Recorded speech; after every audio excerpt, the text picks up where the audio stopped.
Basically हमारा जो आज का सेशन है, दो टॉपिक्स हैं, IAS 10 और 37। हमने इनकी अंडरस्टैंडिंग लेनी है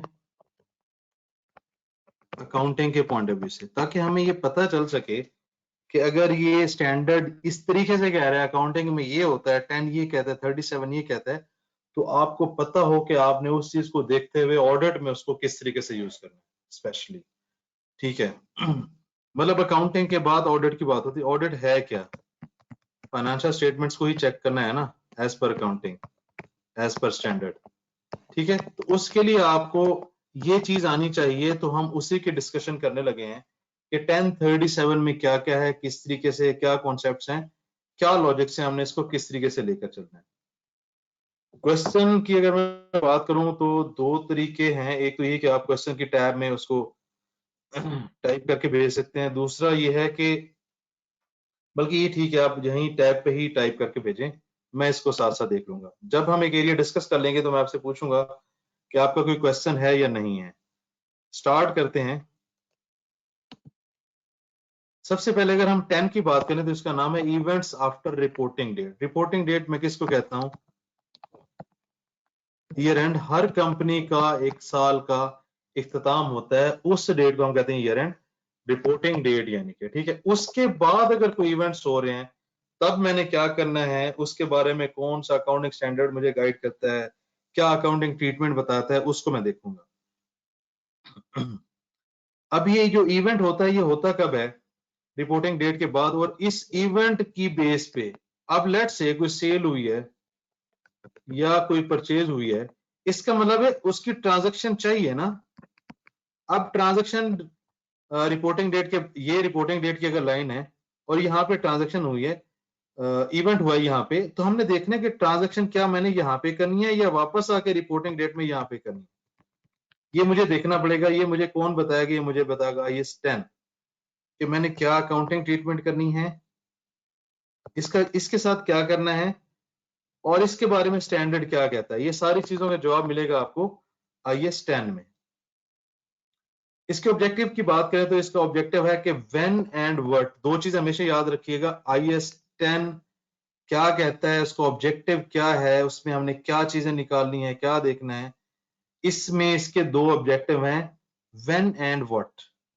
अब व्हेन को अगर हम मजीद एक्सप्लेन करें तो व्हेन में क्या है, इसको देख लेते हैं।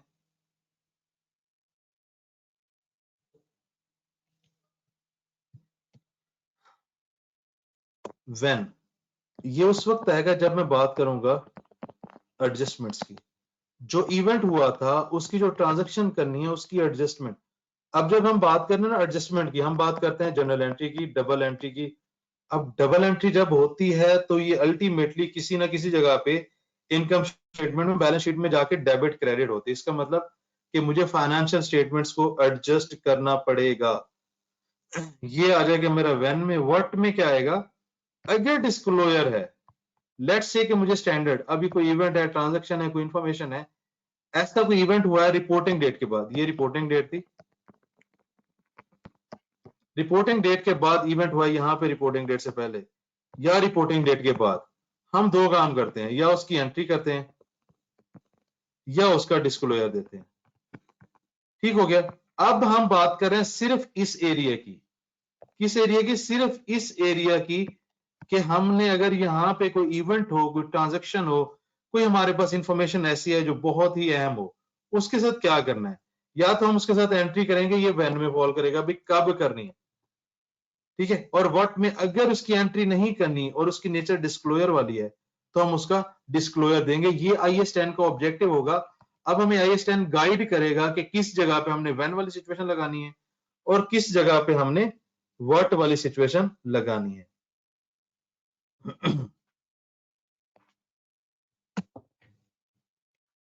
हम चलते हैं अब प्रॉपर इसकी डेफिनेशन के ऊपर। इसका मतलब क्या है? इवेंट्स अगर रिपोर्टिंग डेट के बाद हो तो इसका मतलब क्या है कि ये हमारे पास दो तरह की सिचुएशंस हैं, या वो फेवरेबल होगा या वो अनफेवरेबल होगा। फेवरेबल ये है कि मेरी कंपनी के लिए, जिस कंपनी को मैं ऑपरेट कर रहा हूं, उसके लिए मुझे ये उसके लिए मुझे बेनिफिट्स दे रहा है, या मुझे उसके लिए नुकसान हो। लेट्स से कि कोई आग लग जाती है, कोई डिस्ट्रक्शन हो जाती है, कोई डिजास्टर आ जाता है, तो ये इवेंट्स दो तरह के हो सकते हैं, या मुझे वो फायदा दे रहे होंगे या उनका मुझे नुकसान होगा। ठीक हो गया।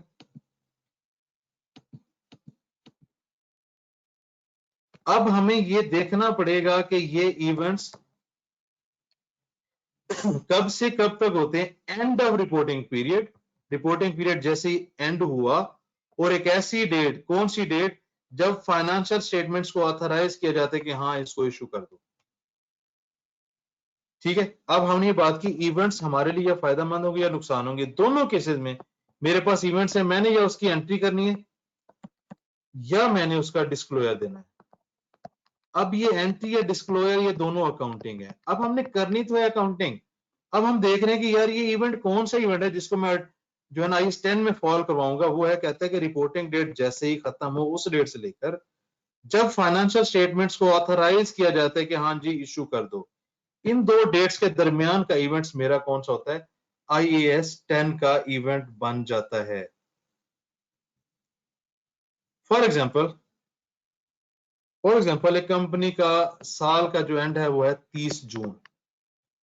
ठीक है जी, एक कंपनी के साल का जो एंड है वो क्या है, 30 जून है। हम बात करते हैं, हम ले आए यहां पर reporting date that is 30th June. अब आपको पता है कि जहां पे, जिस मुल्क में आप होते हैं वहां पे आपको आपको जो है ना अकाउंटिंग स्टैंडर्ड के साथ जो है ना लोकल लॉज भी फॉलो करने पड़ते हैं। अब हमारे लॉ के हिसाब से AGM कब होती है, रिपोर्टिंग डेट यानी कि ईयर एंड के 4 महीने के बाद, यानी कि 120 दिन स्पेसिफिक वो बताता है कि आपने 120वें दिन या 120 दिन के बाद अगले दिन आपने ये AGM करनी है। ये आपको बेहतर पता होगा लॉ में, बट ये है कि 120 दिन का गैप होता है रिपोर्टिंग डेट से AGM तक। अब इस AGM में हमने सब कुछ करना होता है। हमने अकाउंट्स डिस्कस करने हैं, हमने अदर मैटर डिस्कस करने हैं, हमने 100 चीजें डिस्कस करनी है, जो BOD हैं, जो CEOs हैं, हजार तरह के मैटर्स हैं। क्योंकि साल में ये AGM एक दफा हो रही है तो साल के सारे प्रॉब्लम्स आएंगे। इसमें एक मेन काम होता है अकाउंट्स का, क्योंकि अकाउंट्स को डिस्कस करेंगे तो वो जो एक रिपोर्ट इशू करते हैं ऑडिटर भी, और उनकी एनुअल रिपोर्ट भी, और एनुअल रिपोर्ट में अकाउंट्स भी आते हैं। ठीक है, ऑडिटर रिपोर्ट भी आती है जो ऑडिट स्टैंडर्ड के हिसाब से होती है। ये सारी चीजें इस एनुअल रिपोर्ट में शामिल होती हैं, अकाउंट्स और ऑडिटर वाला काम। अब इसका मतलब है कि यहाँ पे तो मैं अपनी पब्लिक को, शेयर होल्डर्स को बुला के बैठा हूं, तो मुझे ये दिखाने पड़ेंगे हाँ जी हमने ये अकाउंट्स बनाए, ये मेरे ऑडिटर्स ने इनको ऑडिट किया, इसमें कोई प्रॉब्लम था तो उन्होंने निकाल दिया, हमने एडजस्टमेंट्स की, कुछ इवेंट्स हुए साल के बाद हुए, किसी का हमने डिस्क्लोजर दिया, किसी की हमने एडजस्टमेंट की। ये सब कुछ इसमें उन्होंने बताना होता है अपने यूजर्स को। इसका मतलब है कि यहाँ पे सब कुछ फाइनल हो गया। अब वो इससे पीछे क्या होता है, इससे पीछे होता है कि यहाँ पे हमें नोटिस भेजना होता है। आपको पता है कि नोटिस कितने दिन पहले भेजते हैं, 21 दिन AGM से पहले। जब आपकी AGM होगी उससे 21 दिन पहले आपको नोटिस भेजना पड़ेगा। अब यहाँ पे अगर मैंने फाइनेंशियल स्टेटमेंट्स अप्रूव करनी है तो 21 दिन पहले मैं नोटिस भेज रहा हूं। अब मुझे एक बात बताए, अगर मैं शेयर होल्डर हूं और मेरे पास नोटिस आता है, वो कहते हैं हाँ जी आ जाओ AGM के लिए, मैं AGM में जाऊं, मुझे पता ही ना हो अकाउंट्स की क्या बातें होनी है, इसका मतलब ये है कि इस नोटिस में मुझे अकाउंट्स भी भेजने पड़ेंगे। अप्रूव तो यहां पे होंगे बट फाइनल ड्राफ्ट जो है ना नोटिस के साथ आपको भेजना पड़ता है, जो कि हम AGM से 21 दिन पहले भेज रहे होंगे।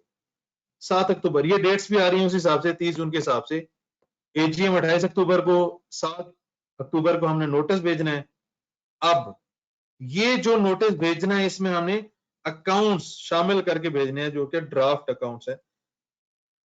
ये अब ड्राफ्ट अकाउंट कब फाइनल होंगे, BOD की एक मीटिंग होगी जिसमें वो सारी चीजों को, जिसमें वो सारी चीजों को देखेंगे, सारे इश्यूज को देखेंगे, सारे इवेंट्स को देखेंगे जो रिपोर्टिंग डेट के बाद हुए या जो रिपोर्टिंग डेट तक हुए। हर एक चीज को देखने के बाद जब वो उसको अपने अकाउंट्स डिपार्टमेंट से ओके करवा लेंगे, ऑडिटर से भी उसको वेरीफाई करवा लेंगे, वो अब कहेंगे हाँ जी फाइनेंशियल स्टेटमेंट्स हम इशू कर सकते हैं, अब इसको शामिल करके नोटिस में भेज दो शेयर होल्डर्स के पास।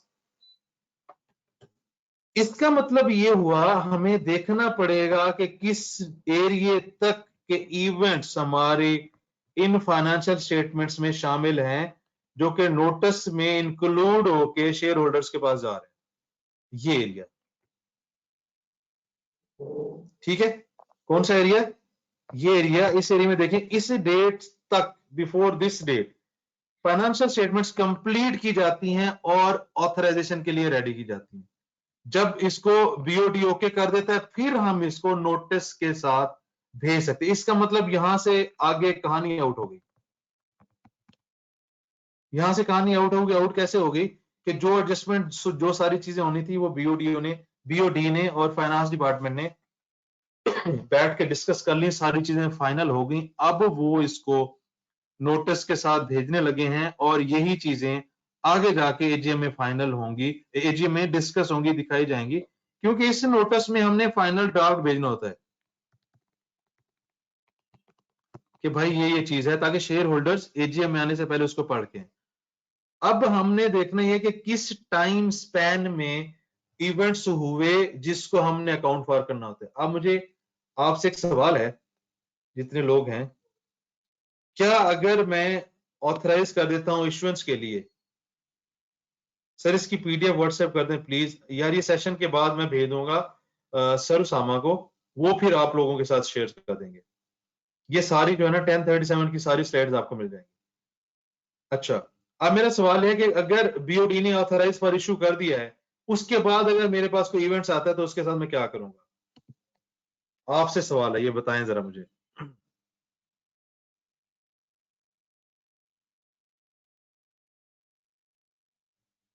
कि अगर authorization date to issue financial statement के बाद मेरे पास कोई इवेंट आता है, हाँ जी, कुछ नहीं करेंगे। क्यों कुछ नहीं करेंगे? क्योंकि इस डेट तक हम सब कुछ कर चुके हैं।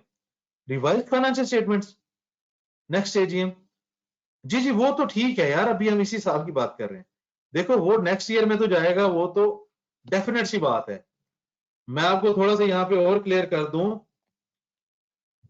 इवेंट्स अगर रिपोर्टिंग डेट के बाद हुआ है, एंट्री तो उसकी रिपोर्टिंग डेट के बाद भी हो सकती है और होगी। इसका मतलब एंट्री होना कॉमन है, एंट्री तो इन एनी केस होगी। हम ये देख रहे हैं क्या ये कोई ऐसी चीज है जो पिछले साल से बिलोंग करती है। अगर पिछले साल से बिलोंग करती है तो इस एंट्री को उस साल में ले आएंगे, इसीलिए तो इसको एडजस्टिंग इवेंट्स वगैरह कह रहे हैं।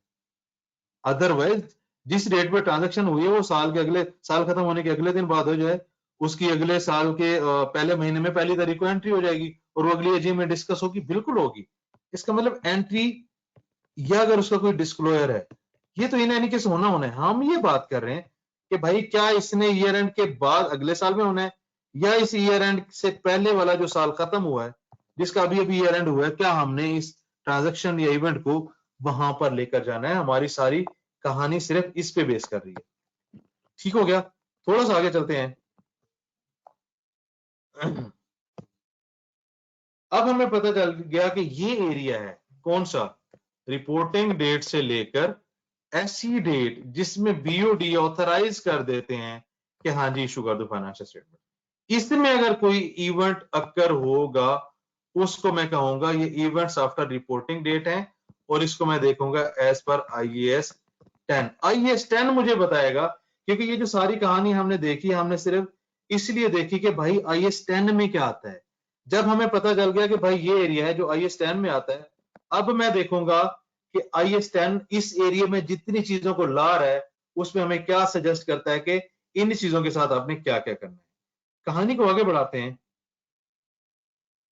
ये हमने डिस्कस किया कि ये हमारे पास सिचुएशन थी। क्या इस मैप पे किसी का कोई सवाल है? क्या इस मैप पे किसी का कोई सवाल है?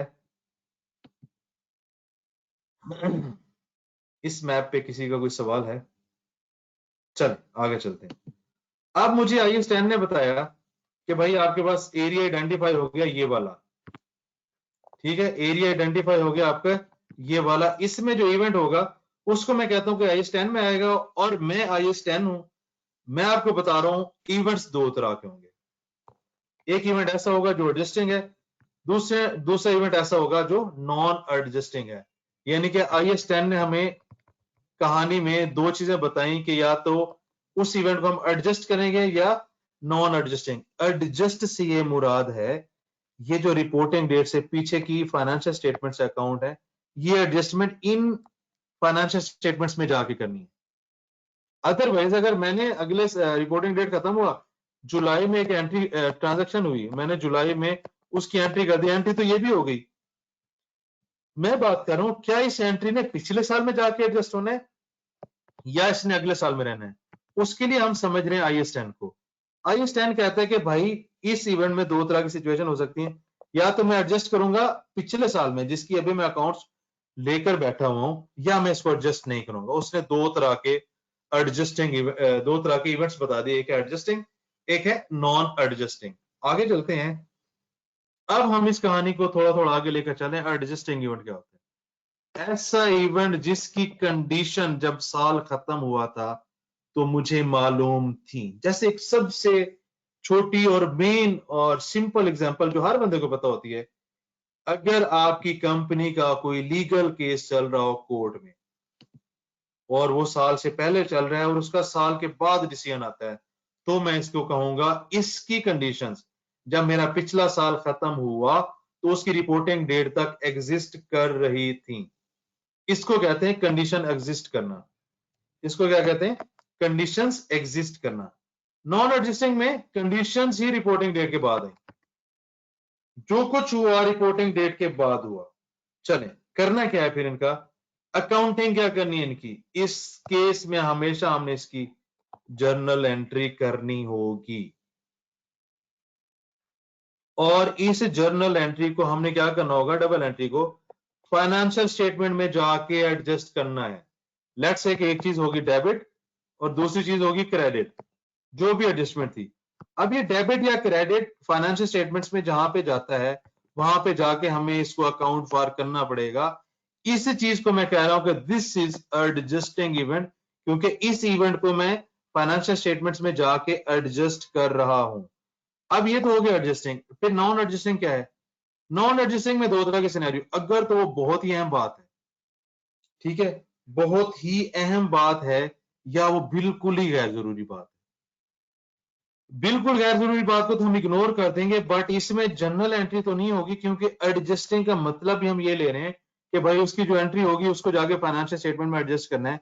अब ये बात तो अहम है, बट एडजस्टिंग नहीं है, तो इसलिए हम इसकी डबल एंट्री नहीं करेंगे, सिर्फ डिस्क्लोजर देंगे। डिस्क्लोजर क्यों देंगे? डिस्क्लोजर क्यों देंगे? ताकि ये इतनी बात अहम थी, मेरे शेयर होल्डर्स को पता लग सके कि एक अहम बात हुई है, जस्ट इसीलिए। ठीक हो गया। अब ये जो डिस्क्लोजर देना है, इसमें हमने करना क्या है? उस इवेंट की नेचर बतानी है, नंबर वन। अगर उसका कोई फाइनेंशियल इंपैक्ट आप एस्टिमेट कर सकते हैं तो वो भी आपने बताना है। लेट्स से कि इवेंट है ABC और आपको लगता है कि यार इसकी वजह से हमारी कंपनी का जो है ना लॉस या एक्सपेंस जो है ना ये हो जाएगा 10 मिलियन फॉर एग्जांपल। अब ये अहम बात है, आप इसका डिस्क्लोजर देने लगे हैं फाइनेंशियल स्टेटमेंट में, तो आपने उसकी नेचर बता दी, ये क्या है, क्यों है, कैसे है। अगर इसका कोई फाइनेंशियल इंपैक्ट आप एस्टिमेट कर सकते हैं तब वो भी आप बता दें। इममटेरियल के केस में सिंपली उसे इग्नोर कर देंगे। अब अगर मैं इस पेज पे देखूं तो उसने ऑलमोस्ट इसमें जो अकाउंटिंग की कहानी है, जो हम ऑडिट में भी अपनी यूज कर रहे होंगे कि भाई अगर स्टैंडर्ड ये कहता है और आपके सामने जो फाइनेंशियल स्टेटमेंट्स आई हैं उन्होंने इसके अगेंस्ट करके दिया, आप कहते हैं कि यार इसको एडजस्ट कर दो क्लाइंट की फाइनेंशियल टीम को, वो कहते हैं कि मैंने नहीं करना, तो ये तो सीधी सीधी स्टैंडर्ड की वायलेशन हो गई। आप कहोगे भाई नहीं भाई क्यों नहीं करना, ऐसे थोड़ी होता है। आप उनको कहोगे भाई स्टैंडर्ड में ऐसे है, आपको ऐसे करना पड़ेगा, वो कहते मैं नहीं करना। इतने फिर किया आएगा, फिर इतने आएगा डिसएग्रीमेंट। ठीक है भाईजान, एक सवाल है, एडजस्ट AGM के नोटिस भेजने के बाद वाले इवेंट्स एडजस्ट नहीं होंगे? आई थिंक यहाँ पे आपको 560 हेल्प आउट करेगा। कुछ कहानी आगे इस इवेंट के बाद आगे लेकर चलता है 560। यहां तक अकाउंटिंग की कहानी है। जब नोटिस चला जाता है, यानी कि नोटिस भेजने तक आपने जो BOD ने ऑथराइज फॉर इशू करना होता है, उस डेट तक IS10 की कहानी है। यहां पे आपकी अकाउंटिंग की कहानी हो जाती है खत्म। फिर इस कहानी को आगे लेकर चलता है आपका ऑडिट स्टैंडर्ड, मेरे ख्याल में दैट इज 560। वो कुछ चीजें बताता है आपको, कोई ऐसी चीज आ गई उसको एडजस्ट करना है, वो एक्शन लेगा, उनको कहेगा रिवाइज करो, ये करो, वो करो, वो मानते हैं, वो नहीं मानते, आपने लीगल नोटिस देना है, आप एक्सपर्ट से सीनियर से डिस्कस करेंगे, वट एवर, वो जो सारी कहानी है। बट हम बात कर रहे हैं बीओडी ने जब ऑथराइज फॉर इशू कर दिए, इस टाइम के दौरान जो इवेंट्स हुए उसे मैं कह रहा हूं IS 10 में आएंगे। IS 10 उनको कहता है एक एडजस्टिंग इवेंट होता है, एक नॉन एडजस्टिंग इवेंट होता है। अब IS 10 कहते हैं कि एडजस्टिंग जो होगा, अगर तो वो एडजस्टिंग है, वो कंडीशन एडजस्टिंग है, उसकी जर्नल एंट्री करो, उसको आप फाइनेंशियल स्टेटमेंट्स में जाके एडजस्ट करो। कौन सी? जिसकी फाइनेंशियल स्टेटमेंट्स आप ईयर एंड के ऊपर लेकर खड़े हुए हैं, ये वाली, इसको जाके एडजस्ट करो। फिर कहता है यार एक इवेंट तो है नॉन एडजस्टिंग है, बट वो इतना अहम है कि मुझे पब्लिक को बताना चाहिए, उसका डिस्क्लोजर, डिस्क्लोजर में नेचर और फाइनेंशियल इंपैक्ट, कितना कितना उसकी फाइनेंशियल वो हो सकती है अगर कोई लॉस या एक्सपेंस है, इमटेरियल के केस में इग्नोर करेंगे। अगर आप देखें IS 10 की जो मोटी मोटी पिक्चर है वो यही है। पहली जो हमने पिक्चर देखी कि इवेंट्स किस डेट में फॉल करते हैं, रिपोर्टिंग डेट,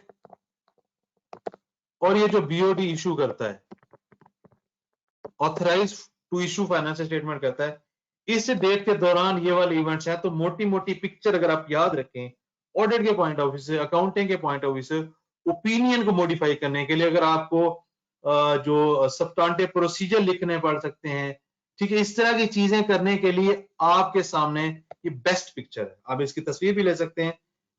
नंबर 2, ये आपको नोट्स भी मिल जाएंगे इंशाल्लाह।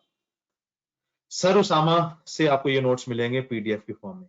क्या इस पिक्चर के ऊपर कोई आपका, इस स्लाइड या इस एरिया के ऊपर आपका कोई सवाल है?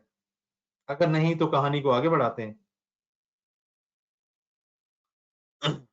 जी, एक तो मदद तो यस नो कर दें। ओके, डन हो गया। ठीक है जी, आगे चलते हैं। एग्जांपल्स ऑफ एडजस्टिंग इवेंट्स, ये देखें, एग्जांपल पे हाथ रखें। कोड केस का मैंने आपको सबसे मशहूर काम बताया, ठीक है। अगर इन्वेंट्री NRV बिलो कॉस्ट आप बेच रहे हैं, उसकी बात कर सकते हैं। प्रॉफिट शेयरिंग या बोनस पेमेंट्स हैं, सेल ऑफ करंट एसेट्स वगैरह आफ्टर रिपोर्टिंग डेट, तो इस तरह की चीजें हैं। ये आप समझाने वाली बात नहीं है, ये आपने पढ़ लेनी है, ये उसकी कुछ एग्जांपल्स हैं। ये थ्रेड एंगल है, ठीक हो गया। अब हम आगे चलते हैं। Example of non adjusting events, ये भी आपका थियोरेटिकल एंगल है। हाँ, नॉन एडजस्टिंग के हम अगर कोई एग्जांपल देखें कि भाई अगर डिविडेंड अनाउंस ही उसने साल के बाद किया हो, तो हमें नहीं पता था कि वो अनाउंस करेंगे कि नहीं करेंगे। हो सकता है कि 30 जून को साल खत्म हुआ और अगस्त आ गया, अगस्त में बैठे बैठे उन्होंने कहा यार चल कोई बात नहीं है, यशी करवाते हैं शेयर होल्डर की, उनको जो है ना डिविडेंड देते हैं। क्या याद करेंगे, पिछले 25 साल से हमने उन्हें डिविडेंड नहीं दिया, ठीक है, उन्हें इस दफा ना डिविडेंड देके खुश कर देते हैं। तो कुछ भी ऐसा जिसकी कंडीशन ही एग्जिस्ट नहीं कर रही, नेचुरल डिजास्टर आ जाए। अब हम अगर कंपनी में बैठे और मैं फाइनेंस डिपार्टमेंट में हूं, ठीक है, तो अगर तो अल्लाह ताला मुझे कोई व्हाट्सएप कर दे या कोई मुझे टेक्स्ट मैसेज भेज दे या कोई वॉइस नोट कर दे, ठीक है, या सोशल मीडिया पे लगा दे कि भाई मैं जो है ना यहाँ पे अर्थक्वेक देने लगा हूं, तुम जो है ना ये अपनी फाइनेंशियल स्टेटमेंट का देख लो, लिख लो कि इसकी कंडीशन एग्जिस्ट करती थी, तो ऐसा नहीं होता। नेचुरल डिजास्टर जब आती है वो उसकी कोई कंडीशन रिपोर्टिंग डेट पे एग्जिस्ट नहीं करती होती, इसीलिए नॉन एडजस्टिंग इवेंट होता है। खैर, इसको आपने पढ़ लेना है, ये थियोरेटिकल एंगल है कि एग्जांपल कौन कौन सी हो सकती है। कहानी को आगे बढ़ाते हैं थोड़ा सा। गोइंग कंसर्न, ये बड़ी अहम चीज है आपके अकाउंटिंग के पॉइंट ऑफ व्यू से। अच्छा, ऑडिट में आपने सारा ये समझने के बाद ये अप्लाई करना होता है। हम पढ़ IS 1037 रहे हैं, इसके हर एंगल को हम डिस्कस कर रहे हैं। इसमें जो हमने अभी पिक्चर पढ़ी उसके बाद एक जो सबसे अहम चीज है, that is going concern. Going concern में क्या आता है, अगर मुझे लगे, मेरी कंपनी को लगे कि भाई मेरा बिजनेस इस डेट से ये मुराद रिपोर्टिंग डेट से आगे 12 महीने चल जाएगा और ऐसे चल जाएगा, बेहतरीन होगा, प्रॉफिट होंगे, फले फूलेगा, मैं ये कर दूंगा वो कर दूंगा। अगर आपको लगता है कि आप रिपोर्टिंग डेट पे खड़े हैं और अगले 12 महीने, जिसके लिए वो टर्म यूज कर सकता है फोरसीएबल फ्यूचर, ठीक है, 12 महीने का टाइम, अगर मुझे ये ओके हो जाता है, हाँ ये ठीक है, मैं कहूंगा गोइंग कंसर्न बिल्कुल परफेक्ट चल रही है। अगर मुझे लगे कि नहीं यार ये 12 महीने में गिर जाएगा, बंद हो जाएगा, फारिग हो जाएगा, इसका मतलब गोइंग कंसर्न ठीक नहीं है। अब जब इस तरह की सिचुएशन होगी हमें करना क्या होगा? अगर तो ये हाँ गोइंग कंसर्न ठीक है, सब कुछ नॉर्मल होगा जैसे चल रहा है, अगर ऐसा नहीं है फिर मैं क्या करूंगा? फिर मैं करूंगा भाई मार्केट एंड सेटलमेंट वैल्यूज। ठीक है, जैसे एसेट मार्केट वैल्यू क्या है इनकी, लाइबिलिटी सेटल कितनी वैल्यू पे करूंगा, तो मुझे अपनी फाइनेंशियल स्टेटमेंट्स को मार्केट एंड सेटलमेंट वैल्यू पे लाना पड़ेगा। अगर इसका आंसर नो है कि गोइंग कंसर्न ठीक नहीं है, तब मुझे ये काम करना पड़ेगा। क्या इसके ऊपर किसी का कोई सवाल है? इसके ऊपर किसी का कोई सवाल है? अभी बेसिक कॉन्सेप्ट के ऊपर इसको अभी आगे भी लेकर चलना है। ओके, नो सर, डन हो गया। अब जब मुझे पता चल गया कि मेरे गोइंग कंसर्न को समझने के लिए एक बात जरूरी है कि रिपोर्टिंग डेट में मैं खड़ा हूं, अगले 12 महीने में मुझे पता लग जाना चाहिए, या मुझे अगर पता लग जाता है कि मेरा बिजनेस बिल्कुल परफेक्ट चलेगा बल्कि बढ़ेगा, इसका मतलब गोइंग कंसर्न ठीक है। आंसर इज यस, सब कुछ नॉर्मल रहेगा। अगर आंसर नो है फिर नहीं सब ठीक, फिर मुझे अपनी फाइनेंशियल स्टेटमेंट्स जो मैंने एज पर स्टैंडर्ड्स बनाई हुई हैं, आईएफआरएस को फॉलो करके बनाई हुई हैं, मुझे इसको मार्केट एंड सेटलमेंट वैल्यू पे लाना पड़ेगा। ठीक हो गया, ये है, ये हमें कहता है गोइंग कंसर्न। आगे चलते हैं। अब ये जो चीज है, अगर ये रिपोर्टिंग डेट के बाद भी, दिस इज एक्सेप्शन। जो हमने नॉर्मल रूल पढ़ा है कि गोइंग कंसर्न अगर हिट हो जाती है, दिस इज एक्सेप्शन। ये हर वक्त आपके लिए, अगर नो आंसर आता है तो ये एडजस्टिंग इवेंट होगा। क्या ये बात क्लियर है? It will always be an adjusting event अगर गोइंग कंसर्न ठीक नहीं है तो। और इसकी कोई कंडीशन भी एग्जिस्ट नहीं कर रही थी, रिपोर्टिंग डेट के बाद है। अगर हम नॉर्मली रूल को देखें तो ये नॉन एडजस्टिंग होना चाहिए, बड़ी एक्सेप्शन है रूल की कि भाई ये इवेंट एडजस्टिंग इवेंट होगा। अच्छा, अब यहां पे एक बड़ी मजेदार चीज है ये वाली। अगर ऐसा कुछ हो फिर आपको जरूरत नहीं है, तुसी अगर बिजनेस ही बंद करने लगे हो भैन फिर रहने दो, तो ये जो काम है इसको रहने दें, फिर बिजनेस खत्म हो जाएगा। ठीक हो गया।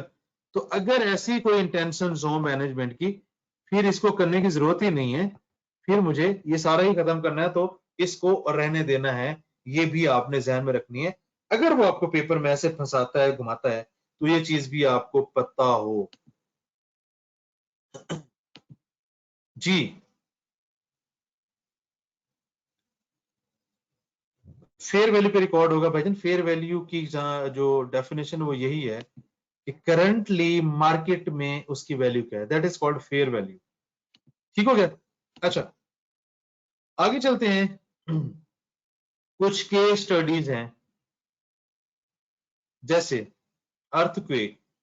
अर्थक्वेक क्या है? Earthquake was a non adjusting event, क्योंकि नेचुरल डिजास्टर है, रिपोर्टिंग डेट के बाद है, बट जब ये आया था उसने कंपनी के हालात ही चेंज कर दिए। अब कंपनी की सिचुएशन ही वो नहीं है जो होनी चाहिए थी। इसका मतलब अगर आपके आजाद कश्मीर में कंपनी है और वहां पे आपका अर्थक्वेक है, आपकी सारी मशीनरी फारिग हो गई है, तो 12 महीने तो क्या, आप तो 3 महीने नहीं चल सकेंगे। इसका मतलब हमें इसकी गोइंग कंसर्न को देखना पड़ेगा। तो इसको भी आपने देखना, ये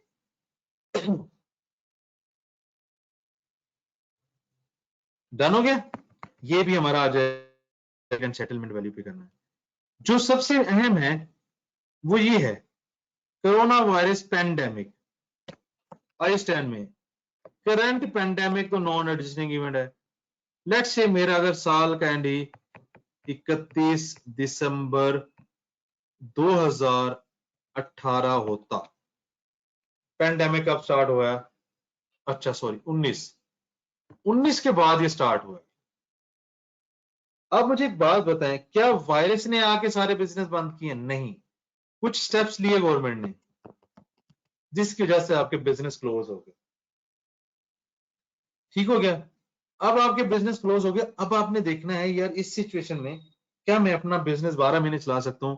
अब लेट्स से इसकी यहाँ पे ऑनलाइन बिजनेसेस आए, जो चल रहे थे, जो देख रहे थे, जैसे रेस्टोरेंट्स हैं, ठीक है, उनका जो है ना डिलीवरी टेक अवे ओपन, इसका मतलब वो चल रहे हैं। अब कुछ ऐसा है, बिजनेस ही इंटरेक्शन के ऊपर डिपेंड करता है। लोग आएंगे तो बिजनेस चलेगा। अब अगर लोग ही नहीं आ रहे, हुकूमत ने लॉकडाउन लगाया हुआ है, उसने स्टेप्स लिए हुए हैं, इसका मतलब उसका बिजनेस नहीं चल सकता। ये देखना पड़ेगा क्या इसकी वजह से आपका बिजनेस अगले 12 महीने चल सकता है या नहीं चल सकता। अगर नहीं चल सकता तो यस, गोइंग कंसर्न ठीक नहीं है। अब मार्केट एंड सेटलमेंट वैल्यू पे से बना दें। क्या कोरोना वायरस वाली एग्जांपल आपको क्लियर हुई? क्या कोरोना वायरस वाली एग्जांपल आपको क्लियर हुई? इसमें आंखें बंद करके ये नहीं कर देना कि भाई नहीं नहीं नहीं नहीं, कोरोना वायरस है, सब कुछ बंद हो गया है, ये इसको कर दो मार्केट वैल्यू पे। देखना है क्या मैं 12 महीने ऐसा अपना बिजनेस ऐसे चला लूंगा। जैसे फॉर एग्जांपल अमेज़न दुनिया में वो वाहिद बिजनेस था जिसने इस पेंडेमिक में हायरिंग की। उसका बिजनेस इतना बढ़ा कि उसे एम्प्लॉय रखने पड़े, उसके पास एम्प्लॉय पूरे नहीं होते थे, इतना बिजनेस बढ़ा ड्यू टू ऑनलाइन एक्टिविटीज। तो आपको ये देखना पड़ेगा कि अगले 12 महीने में उसने चलना है कि नहीं चलना। अगर चलना है तो भाई फिर उसे माफी दे दें, उसको स्टैंडर्ड्स की बेस पे चलने दें। ठीक हो गया? उस्सामा असलम रिपीट करें क्या? थोड़ा सा अगर सवाल आप लिख दें क्या? मैं तो बहुत सारी कहानी बोल के बैठा हूं। क्या रिपीट करूं दोस्त?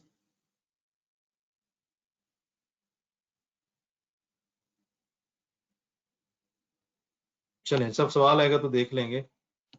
अच्छा जी, ये होगा पेंडेमिक का। मैं दोबारा कह रहा हूं, अगर कोरोना वायरस का कोई केस आता है, ऐसा वो बिजनेस सिनेरियो देता है जिसमें वो पेंडेमिक को डाल देता है, तो आपने देखना है गोइंग कंसर्न को अगर देखने लगे हैं कि क्या ये बिजनेस अगले 12 महीने, दैट इज फोर्सिएबल फ्यूचर, क्या ये चल पाएगा? क्या ये अपनी एक्टिविटीज वैसे जारी रख सकेगा? प्रॉफिट या लॉस होने एक और चीज होती है, क्या बिजनेस चल पाएगा ये एक और चीज है, क्या बिजनेस रहेगा ये एक और चीज है। हो सकता है लॉस हो बट बिजनेस चल रहा है। बहुत सारे बिजनेस हैं लॉस पे चलते रहते हैं बट चल रहा है। देखना पड़ेगा, अगर चल रहा है तो ओके, फिर फाइनेंशियल स्टेटमेंट्स वैसे बनेंगे नॉर्मली। अगर नहीं आपको लगता तो फिर मार्केट या सेटलमेंट वैल्यू पे इसको ले आओ। अच्छा, जैसे हमने पीछे डिजास्टर का किया था,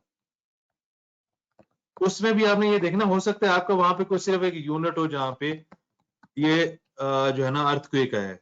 अगर ये यूनिट डिस्ट्रॉय हुआ है बट आपका बाकी बिजनेस चल सकता है, दोनों में असम्पशन यही रहेगी, क्या ये काम हो सकता है कि नहीं हो सकता। आगे चलते हैं, ये कुछ एग्जांपल्स हैं, ये आपने देख लेनी है, पढ़ लेनी है, जब आपको ये नोट्स मिल जाएंगे।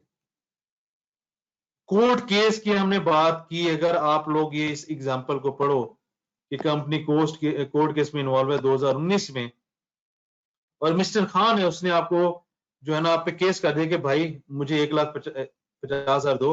10 मार्च 2020 को कोर्ट ने डिसाइड किया कि भाई आप फाइन पे करें, और ईयर एंड कंपनी का था 31 दिसंबर, फाइनेंशियल स्टेटमेंट ऑथराइज वर इशू 25 मार्च। अब क्या ये इवेंट इस डेट के दरमियान हुआ? इस डेट और इस डेट के दरमियान हुआ? यस। और ये केस चल रहा था साल से पहले, इसका मतलब इसकी कंडीशंस एग्जिस्ट करती थी। अब मुझे इसकी जो है ना देखना पड़ेगा एडजस्टिंग है कि नहीं। कंडीशन एग्जिस्ट करती थी, yes, this is an adjusting event, क्योंकि ये दोनों काम हो रहे हैं।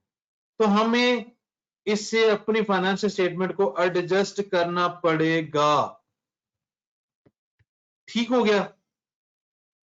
This is all about IS 10। हम चलते हैं IS 37 पे। अगर IS 10 में आपका कोई सवाल है तो वो पूछ लें। IS 10 क्लियर है जी? कुछ आइडिया बना? जी सर, नेट डिस्कनेक्ट हो गया था। अनसर्टेन होगा तो वो कैसे फैसला करेंगे गोइंग कंसर्न के? हो सकता है कि लॉकडाउन खत्म हो जाए। भाई यही सारे फैक्टर्स देख के, सारी चीजें देख के, रेट कम हो रहा है, ज्यादा हो रहा है, हाँ जी, ये जो पेंडेमिक का, बिजनेस कैसे खोल रहे हैं, गवर्नमेंट की पॉलिसीज क्या चल रही है, मेरा बिजनेस किस तरीके से चलता है, कितने परसेंट लॉकडाउन ओपन होगा तो क्या होगा, इस कौन कौन से डिस्ट्रिक्ट वो ज्यादा क्लोज रख रहे हैं, कौन से डिस्ट्रिक्ट ओपन है, कहाँ पे पब्लिक इंटरेक्शन ज्यादा है कम है, कहाँ पे सख्तियां ज्यादा है, कहाँ पे पुलिस आगे डाले में फेंक के ले जाती है, सारी चीजें देखने के बाद आप ये डिसाइड करोगे, हाँ मैं 12 महीने अपना काम चला लांगा कि नहीं। ठीक हो गया? अगर आंसर हो यस, इसका मतलब गोइंग कंसर्न ठीक है।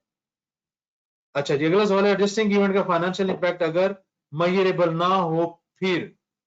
एडजस्टिंग इवेंट का फाइनेंशियल इंपैक्ट, हाय हाय हाय हाय, जुल्म कर दिया, जुल्म कर दिया। क्या मतलब है ये एडजस्टिंग इवेंट? हम बात उसकी करें कि उसकी एंट्री होगी लड़के, ये थोड़ा सा इलेबोरेट करें, कोई ऐसी सिचुएशन बताएं ताकि मैं आपको एक्सप्लेन करूं। कुछ क्लियर ही नहीं होगा तो कैसे फैसला होगा भाई, हजारों चीजें हैं देखने वाली। सर जो एडजस्टिंग इवेंट्स होते हैं वो लास्ट ईयर की फाइनेंशियल स्टेटमेंट में as well as next year की, यार नेक्स्ट ईयर में क्यों रिकॉर्ड होंगे अगर मैंने उसे पिछले साल में जाके रिकॉर्ड कर दिया है? देखो देखो देखो भाई, मिक्स ना करा प्लीज प्लीज प्लीज। उसकी एक एंट्री होनी है, लेट्स से कि 2019 खत्म हुआ और 2020 में खड़े हैं, या तो इधर होगी या इधर होगी। अब ये काम हुआ है 2020 में, 20 के स्टार्ट में। अब मैंने ऑडिट नहीं करवाया, मैंने फाइनेंशियल स्टेटमेंट्स ओके नहीं की, मेरी एनुअल रिपोर्ट इशू नहीं हुई। IAS 10 एक डेट रेंज देता है 19 से लेकर 20 का कुछ एरिया कि इधर इवेंट हो तो देख लो, हो सकता है उसने 2019 में आके एडजस्ट होना हो। तो इस एंट्री ने जब आके 19 में एडजस्ट हो गई तो 20 में मैं क्यों एडजस्ट करूंगा यार?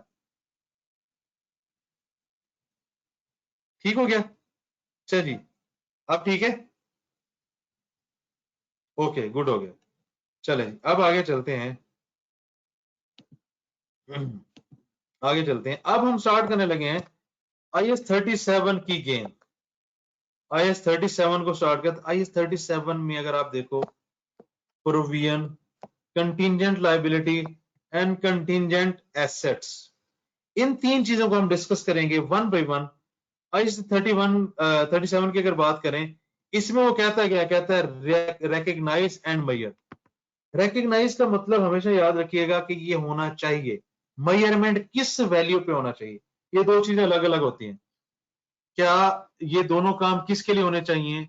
इन तीन चीजों के लिए, प्लस एंड प्लस प्लस, ये याद रखिएगा। चौथी चीज भी है, कौन सी? Number of disclosures required. तीन चीजें तो हमें याद रहती हैं, चौथी भी आपने याद रखनी है भाइयों। ठीक हो गया? ये हमने चौथी भी याद रखनी है कि ये भी हमारी IAS 37 में कंटिंजेंट, क्या अभी आएगा, अभी हो जाएगा। आप कंटिन्यू करें बिकॉज इसकी रिकॉर्डिंग बाद में, ओके ठीक है।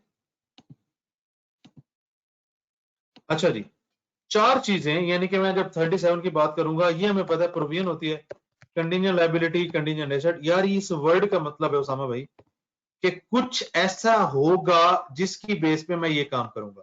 डिपेंडेंसी, जिसको हम कहते हैं डिपेंडेंसी, कि फ्यूचर में ये वाला काम होगा तब ये हो जाएगा। जैसे हम सीए के लोग हैं, मैं आपको कंटिंजेंट बताता हूं। हम सीए की लाइफ के ऊपर एक, मैं आपको एक एग्जांपल देता हूं। एक चीज हमेशा कंटिंजेंट होती है हमारी लाइफ में, कहते हैं कि ACA बनोगे तब आपकी शादी होगी। अगर किसी घर में ये शर्त रखी हो तो इसका मतलब शादी आपकी कंटिंजेंट है, किस पे? AC होने पे। अब मेरे ख्याल में आपको क्लियर हो गया दोस्त, क्या ख्याल है? आप क्लियर है सामा भाई? चल, जबरदस्त हो गया। आगे चलते हैं, आगे चलते हैं। ये मुझे पता चल गया कि मैंने IAS 37 में क्या क्या देखना है, मैंने डिस्क्लोजर भी देखना है, और तीन चीजें तो मुझे पहले ही पता है। आपको मजे की बात, लाइबिलिटी की डेफिनेशन जरूरी है प्रोविजन को समझने के लिए। क्योंकि लाइबिलिटी क्या है? तीन चीजें जब हम बात करते हैं कि मेरी आज ये ऑब्लिगेशन है, आज प्रेजेंट ऑब्लिगेशन है, अराइजिंग फ्रॉम पास्ट इवेंट, ये कुछ पीछे हुआ। जैसे फॉर एग्जांपल, आज मैं अगर 27 मई पे खड़ा हूं और 15 मई को मैंने कोई चीज मंगवाई थी किसी डीलर से, माजी में कुछ हुआ, आज मैंने उसको पे करना है। आज नहीं, माजी में कुछ हुआ, आज मेरे ऊपर कोई लाइबिलिटी है, और इस लाइबिलिटी के अगेंस्ट जब मैं पैसे दूंगा तो मेरे इकोनॉमिक बेनिफिट्स आउटफ्लो होंगे, कैश एंड बैंक चला जाएगा। क्या ये तीन हेडिंग्स क्लियर हैं? क्योंकि इन तीन हेडिंग्स को समझने के बाद गेम आसान होगी और अच्छे से समझ आएगा। ठीक हो गया? चलें जी, जबरदस्त, आगे चलते हैं। अब इस कहानी को या इन हेड्स को खोलते हैं। प्रेजेंट ऑब्लिगेशन कैसे कैसे हो सकती है? प्रेजेंट ऑब्लिगेशन या तो बाय लॉ आएगी, या तो बाई लॉ आएगी, जैसे कि ये तीन चीजें। अब मैं अगर सेल परचेज भी करता हूं तो भाई लीगल कॉन्ट्रैक्ट है ना, ठीक है। कंस्ट्रक्टिव मैं कोई अनाउंस करता हूं, मेरी कोई प्रैक्टिस है, मेरी कोई वेबसाइट पे पड़ा हुआ है, इस तरह की चीज अगर कुछ है तो ये मेरी अब है दोनों में ऑब्लिगेशन। एक एप्लीकेशन को हमने लीगल फॉर्म बना दिया है, एक में क्या कंस्ट्रक्टिव है मेरी वजह से। मैं 25 साल से ये काम कर रहा हूं कि अगर किसी को कोई मसला होता है तो मैं उसकी चीज ठीक करके देता हूं या तो पैसे देता हूं। This is my practice, this is my customs, these are my actions. इसकी बेस पे मेरे ऊपर ये ऑब्लिगेशन बन जाती है कंस्ट्रक्टिव, बट है तो ऑब्लिगेशन। यहां पे जाइए ऑब्लिगेशन। अब इनमें से कोई भी फॉल कर सकता है, आपने देखना है क्या ये ऑब्लिगेशन है वो इसमें फॉल कर रही होगी। इस कहानी को मजीद आगे लेकर चलते हैं। जब मैं ये करता हूं, अगर मुझे पता है कि मैं इस कंपनी की ये एबीसी प्रोडक्ट लूंगा और ये 25 साल तक चीजें मुझे ठीक करके देते रहेंगे, तो मेरे अंदर एक एक्सपेक्टेशन होगी, क्योंकि मुझे पता है इसने पब्लिकली दिया हुआ है, इसने वेबसाइट पे दिया हुआ है, हजारों जगह पे सोशल मीडिया पे पड़ा हुआ है। अब ये भाग नहीं सकता। मेरा मसला कोई आएगा, मैं इस कंपनी के पास आऊंगा, हाँ जी भाई दो, वो कहेगा क्या प्रूफ है, 36,000 चीजें निकल आएंगी उसके अगेंस्ट। तो ये भी मेरी ऑब्लिगेशन है। क्या लाइबिलिटी की डेफिनेशन हमें क्लियर हो गई? क्या लाइबिलिटी की डेफिनेशन मुझे क्लियर हो गई? If yes please let me know. कोई क्वेश्चन लाइबिलिटी की डेफिनेशन पे? ओके, गुड हो गया। आगे चलते हैं, आगे चलते हैं। अब जब मुझे लाइबिलिटी की डेफिनेशन क्लियर हो गई भाईजान, अब मैं देखूंगा क्या, यार ये अगर लाइबिलिटी है तो फिर प्रोविजन क्या है। लाइबिलिटी में हमेशा ये देखिएगा कि इस चीज को करने में मुझे हमेशा पेमेंट करनी है, इस ऑब्लिगेशन आउटफ्लो होना है। ओके, फिर प्रोविजन क्या है देखते हैं। ये तीन फैक्टर है मेरे लाइबिलिटी के। प्रेजेंट ऑब्लिगेशन, ऑब्लिगेशन को हमने एक्सप्लोर किया, इसको और डिल डाउन किया, इसके डीप इंपैक्ट्स देखे। तीन चीजें। फिर प्रोविजन क्या है? अरे प्रोविजन में भी तीन चीजें हैं। भाई फर्क क्या है फिर? अगर ये भी तीनों सेम है, ये भी तीनों सेम है, फिर फर्क कहां पे है? लाइबिलिटी में जिसमें हमें श्योर शॉर्ट में पैसे देने होते हैं, हमारे आउटफ्लोज होने होते हैं, प्रोविजन में भी यही चीजें हैं। देखते हैं और इसको एक्सप्लोर करते हैं, फर्क क्या होगा, डिफरेंस कहां पे है। सर्टेनिटी में फर्क कहां पे निकला? ये सर्टेन है 100% कि ये होगा, जैसे वो स्टेटमेंट है ये तो होगा, ये होगा और होकर रहेगा। आपको पेमेंट्स करनी पड़ेगी, amount is 100% certain and clear. Let's say 10 lakh. यहां पे आते हैं, यहां पे प्रोबेबिलिटी है 50 से लेकर 95% तक, और अमाउंट सर्टेन नहीं है। इसका मतलब प्रोबेबिलिटी है कि यार 10 लाख, 90% मुझे लग रहा है कि मुझे 10 लाख में से 7 1 लाख देना पड़ेगा, बट मैं श्योर नहीं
जी अब ठीक है आवाज, अब आने लगी आवाज। अब हाँ ओके, असल है कि वो लाइट का थोड़ा सा हुआ था तो फ्लक्चुएशन हुई थी यूपीएस की।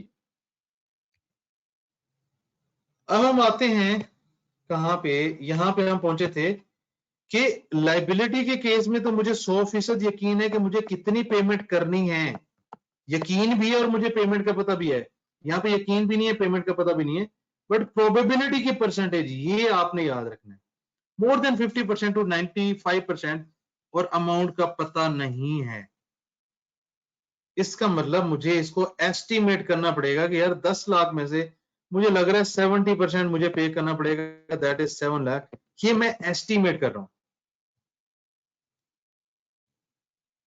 जी ठीक है, एस्टिमेटेड अमाउंट आ जाएगी, इसीलिए इसको कहते हैं लाइबिलिटी तो ये है, बट अनसर्टेन अमाउंट की लाइबिलिटी है। क्या ये दोनों डेफिनेशंस को कंपेयर करके हम सीख पाए हैं कि प्रोविजन क्या है और लाइबिलिटी क्या है? अच्छा सवाल था ऊपर, एक सवाल था अभी जब ये मसला हुआ था, कंस्ट्रक्टिव थोड़ा रिपीट कर दें। देखें, अगर as per law, as per agreement, as per legislation आप पर कोई लाइबिलिटी ना हो, बट आपकी प्रैक्टिसेस ऐसी हो जिससे लोगों में एक्सपेक्टेशन डेवलप हो कि हाँ यार अगर फलां तरह का प्रॉब्लम हो जाए तो ये कंपनी कोऑपरेट करती है, इस एक्सपेक्टेशन को डेवलप करने के बाद उस कंपनी पे ऑब्लिगेशन बन जाती है। सर अगर प्रोबेबिलिटी 100% हो मगर अमाउंट अनसर्टेन हो, भाई जब प्रोबेबिलिटी 100% होगी तो प्रोबेबिलिटी नहीं रहेगी, दैट विल बिकम सर्टेन, और जब सर्टेन होगा तो अमाउंट भी आ जाएगी।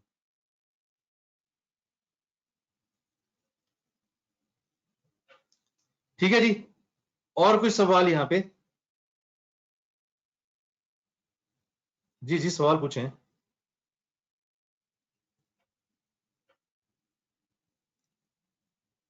आगे इसकी एग्जांपल्स भी हैं हर चीज की, आईएस 37 में एग्जांपल्स भी हैं। मैं दोबारा सवाल की टैब ओपन कर लूंगा, अभी मैं आगे चलता हूं। How an amount is reliably estimated, कैसे मुझे पता चलेगा? देखते हैं देखते हैं। ये बेस्ट एस्टिमेट होता है रिपोर्टिंग डेट के ऊपर। जब ये मैं एस्टिमेट करता हूं तो मेरे जहन में क्या क्या चीज होती है, ये वाली।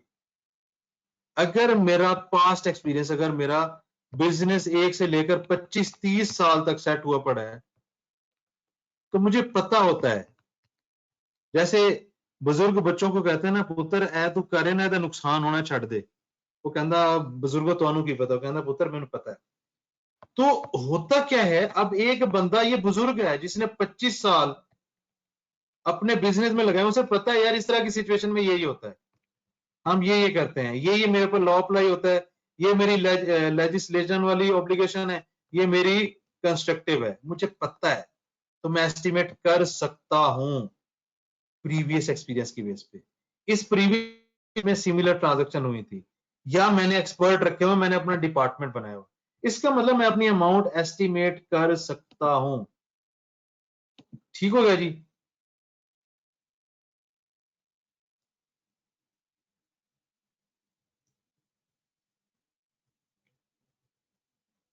अच्छा यार माइक में अगर ओपन कर दूं तो हमारा जो टारगेट है ना वो मिस हो जाएगा।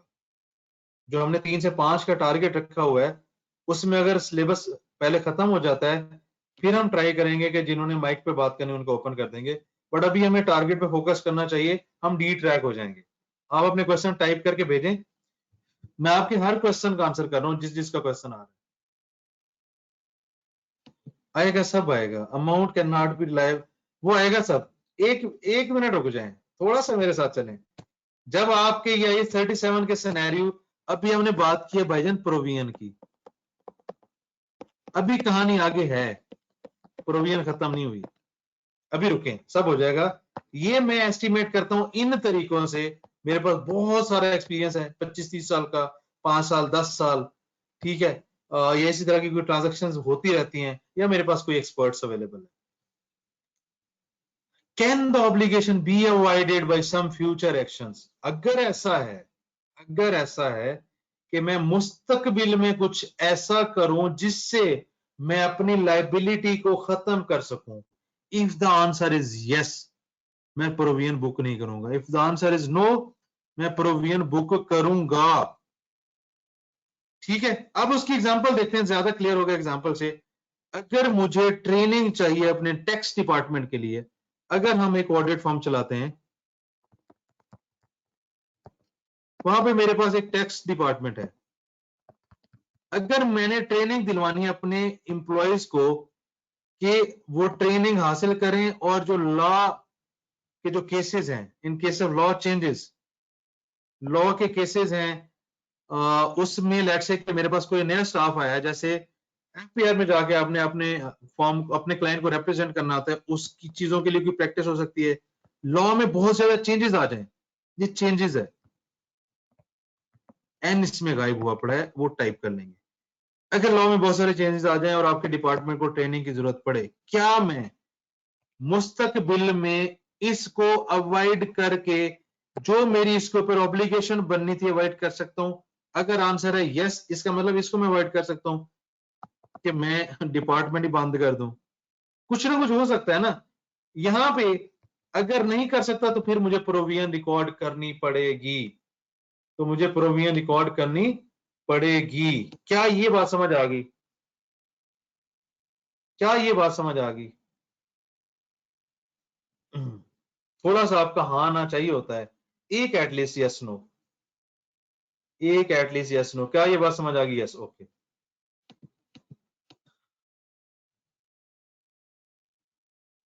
अच्छा यहां पे ये तो हाँ बस ठीक है। एग्जाम्पल देखते हैं, प्रोविजंस हम जैसे सुनते रहते हैं, टैक्स की, वारंटी की, लिटिगेशन की, सबसे ज्यादा हमने ये सुनी होती है कौन सी? डाउटफुल डेट्स की, जो हम बचपन से पढ़ते आ रहे हैं। तो प्रोविजंस की ये कुछ एग्जांपल्स हैं। आगे चलते हैं, कहानी को आगे लेकर चलते हैं। ऑब्लिगेशन की जो हम बात कर रहे थे, अब आपको मजीद क्लियर होगा, क्योंकि वहां पे कंफ्यूज होना बनता था, थोड़ी सी टेंशन भी हो सकती थी। अब हम उसको देखते हैं एग्जाम्पल से दोनों को, ताकि मुझे पता लगे क्या है। एक कंपनी है, वारंटीज देती है जब वो सेल करती है बायर्स को कि मेरी ये चीजें खरीदो, वो अपने सेल्स कॉन्ट्रैक्ट की टर्म्स में लिखते हैं। आपने देखा होगा, आप जब एक लेट्स से के फ्रीजर लेने जाते हैं तो एक लंबी चौड़ी चीजें, ये करेंगे, ये हम ये करते हैं, हम ये करते हैं, ये टर्म्स ऑफ सेल्स कॉन्ट्रैक्ट है, सब कुछ उसमें लिखा होता है। ये अगर उसमें नहीं है तो आपको जो बिल मिलता है उसकी बैक साइड पे हजारों चीजें होती हैं।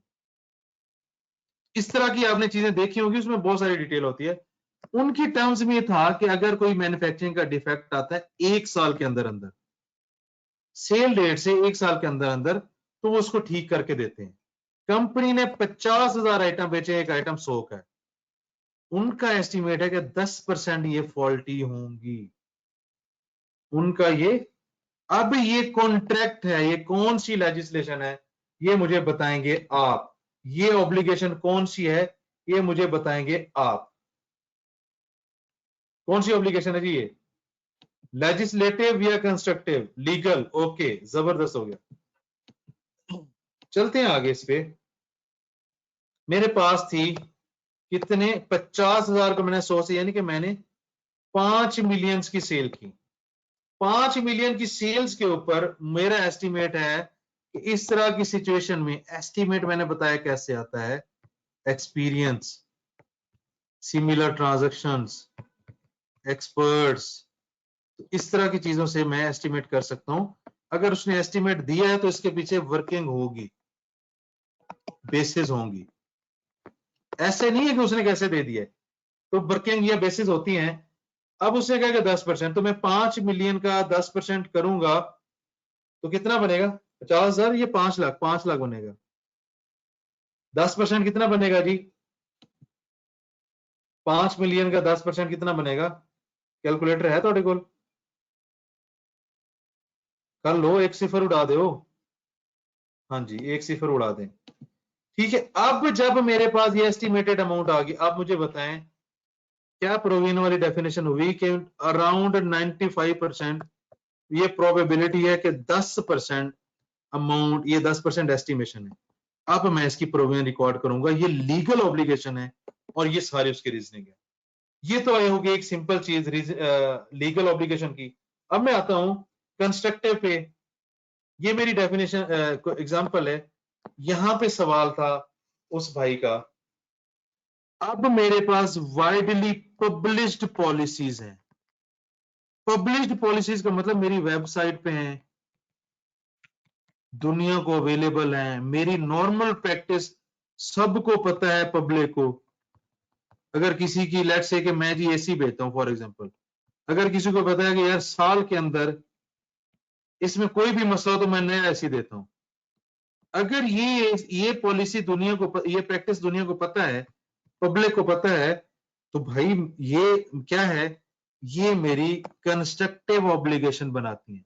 मुझे भी एक्टिव रहना पड़ेगा, मुझे पता होगा कि पिछले एक्सपीरियंस को देख के कितने एसी मेरे पास आते हैं एक साल में, उसकी बेस पे मैं एस्टिमेट करूंगा। ये कस्टम ऑफ द ड्यूटी, तरीका यही है। ये एग्जांपल वही हो गई 10%। कंस्ट्रक्टिव ऑब्लिगेशन, क्या हम दोनों ऑब्लिगेशंस को अलग अलग करके समझ पाए हैं दोस्तों? एक फॉर्म पर दूसरा मल्टी फॉर्म, उस फॉर्म की जगह दूसरा मल्टी फॉर्म, ऐसे कहें कि उसको पुराने वाला ले आओ, नया ले जाओ बगैर पैसे दिए हुए। अगर मेरी ऐसी प्रैक्टिस है तो यस, ये मेरी कंस्ट्रक्टिव ऑब्लिगेशन है। ये एग्जांपल कंस्ट्रक्टिव ऑब्लिगेशन की है भाई, आप साथ नहीं मेरे। एक फॉर्म पर दूसरा मल्टी फॉर्म नहीं, वो तो आपकी स्कीम है, वो तो आप पब्लिक को मार्केट कर रहे हैं या थोड़ा सा बेवकूफ बना रहे हैं। बट ये वो कहेंगे फॉर्म लेकर जा रहे हो, साल में ये बैठ जाए, जमीन पे लग जाए, तो आके नया ले लेना। ये मेरी प्रैक्टिस है, ये मेरी पॉलिसी है। This will be a constructive obligation. ठीक हो गया? अब आगे चलते हैं। ये हमने ऑब्लिगेशन को बड़े अच्छे तरीके से खोल के देख लिया, प्रोविजन हमने देख लिया। अरे कितनी एग्जांपल्स हैं, चलो ये भी देख लेते हैं यार। रिटेल स्टोर की पॉलिसी है कि वो रिफंड करता है डिससेटिस्फाइड कस्टमर की परचेज के अगेंस्ट, ऑल दो उसको कोई लीगल ऑब्लिगेशन नहीं है, पर उसकी ये पॉलिसी है। क्या कोई मुझे प्रोविजन की जरूरत है? अब इससे क्या है, अब ये जो बात थी ना इस लाइन में, उसका जो आप कंस्ट्रक्टिव ऑब्लिगेशन पढ़े ना, ये है कोई भी कंपनी ऐसा अगर काम करे जिससे पब्लिक में एक्सपेक्टेशन डेवलप हो जाए कि ये ऐसा करता है, अगर ऐसा हो जाए तो मैं इसको कहूंगा ये कंस्ट्रक्टिव ऑब्लिगेशन। अगर कंस्ट्रक्टिव ऑब्लिगेशन है तो यस, मैं उसकी प्रोविजन बना रहा हूंगा। क्या अब कंस्ट्रक्टिव ऑब्लिगेशन क्लियर है सबको दोस्तों? क्या कंस्ट्रक्टिव एप्लीकेशन क्लियर है? ओके, जबरदस्त होगी।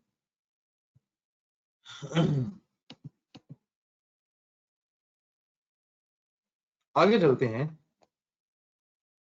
नया नया लॉ आया है, नया लॉ आया है और एंटिटी को रिक्वायर्ड है स्मोकिंग रूम्स बनाना। ये बड़ी मजे की एग्जांपल है। अपनी फैक्ट्री में, और उन्होंने एक डेट दे दी है 30 दिसंबर 2007। उन्होंने कहा है कि हर फैक्ट्री वाला अपनी फैक्ट्री में स्मोकिंग रूम्स बनवाएगा। एंटिटी ने अभी इसको इंस्टॉल नहीं करवाया। क्या वो इसकी प्रोविजन रिकॉर्ड करेगा 2006 के एंड पे, 2007 के एंड पे? हाँ, कौन बताएगा मुझे 2006 के एंड पे क्या मैं इसकी कोई प्रोविजन बुक करूंगा एज पर लॉ? जल्दी से बताएं। नो। क्योंकि अभी मेरे पास बहुत टाइम है, अन्यवा टाइम है, जिसको मैं कहता हूं ना अन्यवा। 2007, अब इसका मतलब है कि 2006 के एंड पे, 2006 के एंड पे यार, इसके एंड पे कोई प्रोविजन नहीं है। क्या 2007 के एंड पे प्रोविजन है? मुझे बुक करनी चाहिए जी, बताएं। क्या 2007 के एंड पे कोई प्रोविजन बुक करनी चाहिए? उसामा असलम बिल्कुल ठीक। इवेंट अभी 2007 के एंड पे भी अकर नहीं हुआ। अरे इवेंट अकर नहीं हुआ, वो बात जो है ना, अभी लॉ की छूट इस डेट तक है, इस साल के एंड तक। ऐसे कहो कि लॉ अभी एप्लीकेबल नहीं हुआ, इस डेट तक उसने मार्जिन रखा होता, इस डेट तक कर दो, जैसे ये डेट खत्म हुई अब मेरे पास फाइन शाइन ये वो सारा उस लॉ में जो उसने बताया होगा वो सारी कहानी मुझे फॉलो करनी पड़ेगी। 2006 में तो मेरी, अभी मेरे पास टाइम ही बहुत है, 2007 में देखते हैं, 2007 में भी कोई मेरी कॉस्ट की एप्लीकेशन नहीं है, बट जैसे ये टाइम लैप्स होगा अब मेरे ऊपर ये कानून लागू हो जाएगा कि जिसने 30 दिसंबर 2007 तक ये नहीं किया था आ जाओ। अब मैं बताता हूं, अब मैं कानून भाई हूं, अब मैं बताता हूं, आपने लॉ ने ना फॉलो किया तो फिर वो कहते हैं कि मुझे क्यों निकाला। ठीक हो गया। तो ये हमने लॉ की देखी, पॉलिसी की देखी, हमने प्रैक्टिसेस की देखी, हमने कॉन्ट्रैक्ट की देखी। मेरे ख्याल में इसके बाद भी अगर आपको ये लीगल ऑब्लिगेशन, कॉन्ट्रैक्ट और ये कंस्ट्रक्टिव ये कंफ्यूज करता है तो दोबारा देख लेंगे, दोबारा देख लेंगे यार। मेथड्स, सिंपल से दो मेथड होते हैं प्रोविजन को बुक करने के लिए। कौन कौन से? बेस्ट एस्टिमेट हमने बुक करना है दो। जब हमने बेस्ट एस्टिमेट बुक करना है, हमने कहा वो सारी चीजें, इसको अगर मैं देखूं, एस्टिमेट जो करना है मुझे उसमें जजमेंट चाहिए। ऐसे करते हैं यार, एस्टिमेट जो मैंने बनाना है मेरी उसमें जजमेंट लगेगी, और जजमेंट के पीछे वो सारी कहानी, पास्ट एक्सपीरियंस और मेरे प्रैक्टिसेस और मेरे एक्सपर्ट और मेरे सिमिलर ट्रांजैक्शन व्हाटएवर। तो मैंने जो प्रोविजन बुक करनी है इसमें ये चीजें भी मैं जहन में रखता हूं। जो पास्ट एक्सपीरियंस की बात कर रहा हूं, मुझे पता होता है यार जब 100 रुपए की कॉस्ट होती है तो इस साल के बाद 120 पड़ते हैं, इसका मतलब पास्ट एक्सपीरियंस में मैं इन्फ्लेशन भी लेता हूं। यार फ्यूचर में इतनी वैल्यू लगेगी तो आज मैं इतनी रख लेता हूं। सारी चीजें मैं देखता हूं। क्या? सारी चीजें मैं देखता हूं। इसमें दो तरह के मेथड हैं, एक्सपेक्टेड वैल्यू और मोस्ट लाइकली आउटकम। इसमें यह है कि एक में एक, अगर एक ट्रांजैक्शन की प्रोविजन करनी है तो ये मेथड, मोर देन वन हो तो ये मेथड। अब ये कैसे, इसको वन बाय वन देखते हैं। लेट्स से कि मेरे पास ए बी सी डी चार ट्रांजैक्शन है, चारों की अलग अलग परसेंटेजेस है, अलग अलग प्राइस है। तो अब इनको सारी चीजों को मैं उनकी परसेंटेज प्राइस से मल्टीप्लाई करके एक आंसर आने लग जाए, उनको ऐड करूंगा तो मेरे पास प्रोविजन आएगी। यहां पे क्या करूंगा, एक आइटम है, उसकी एक कॉस्ट है, एक रेट है, ये मेरे पास प्रोविजन आ गई। एक आइटम की कैलकुलेशन के लिए मेथड याद रख लें, बस ध्यान में रख लें, कैलकुलेशन तो हम कर ही लेते होते हैं। तो ये दो मेथड है। अगर एक तरह की ट्रांजेक्शन हो तो कौन सा मेथड फॉलो करते हैं, एक से ज्यादा तरह की ट्रांजेक्शन हो तो यार ये जो आपने समझा word obligation of penalty exist, bhajan penalty तो उस वक्त स्टार्ट होगी ना जब वो डेट खत्म होगी ना। कैसे एग्जिस्ट करती है? जब वो डेट ही नहीं खत्म हुई, लॉ लागू नहीं हुआ, उसने कहा ये लॉ है और ये लॉ आपको टाइम लाइन दे रहे कि इस डेट तक बना लो, उस डेट तक कोई पेनल्टी नहीं है भाई, आप नहीं करोगे फिर पेनल्टी है। तो फिर पेनल्टी की प्रोविजन बुक करेंगे 31 दिसंबर 2007 के बाद भाईजान। ठीक हो गया? अच्छा जी, इस कहानी को आगे लेकर चलते हैं एग्जाम्पल के साथ, ये ज्यादा अच्छे समझ आएगा। एक्सपेक्टेड वैल्यू मेथड में क्या हुआ, ये सॉरी, एक इस एग्जांपल में ईगल एंड कंपनी है मेरे पास, ईगल एंड कंपनी है, वो कहती है सेल करते हुए बायर्स को कि वारंटी टर्म्स में मैंने ये लिखा है कि साल में ये होगा तो मैं क्या क्या करूंगा, उतने आइटम्स और ये प्राइस। पास्ट एक्सपीरियंस उसका क्या कहता है? तो कहता है कि यार 40% वापस ही नहीं आते, 60% वापस आते हैं। इसका मतलब मेरे लिए रेलेवेंट सिर्फ 1% है ये, मैं इसको इससे मल्टीप्लाई करूंगा, प्रोविजन बुक कर लूंगा। क्या ख्याल है? ठीक हो गया? एक ही मेरे पास सिनेरियो है, एक ही सिचुएशन है, इसमें मैं लगा दूंगा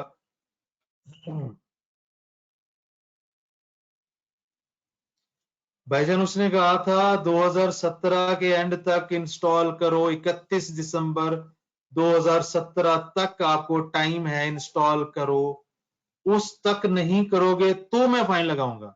तो भाई 31 दिसंबर 2017 रात को 11:59 तक मेरे पास टाइम होगा कि मैंने उसे इंस्टॉल करना है। जैसे ही 00:00 टाइम होगा, अब मेरे ऊपर लॉ अप्लाई हो गया, अब मैं फाइन की कैटेगरी में फॉल कर जाऊंगा।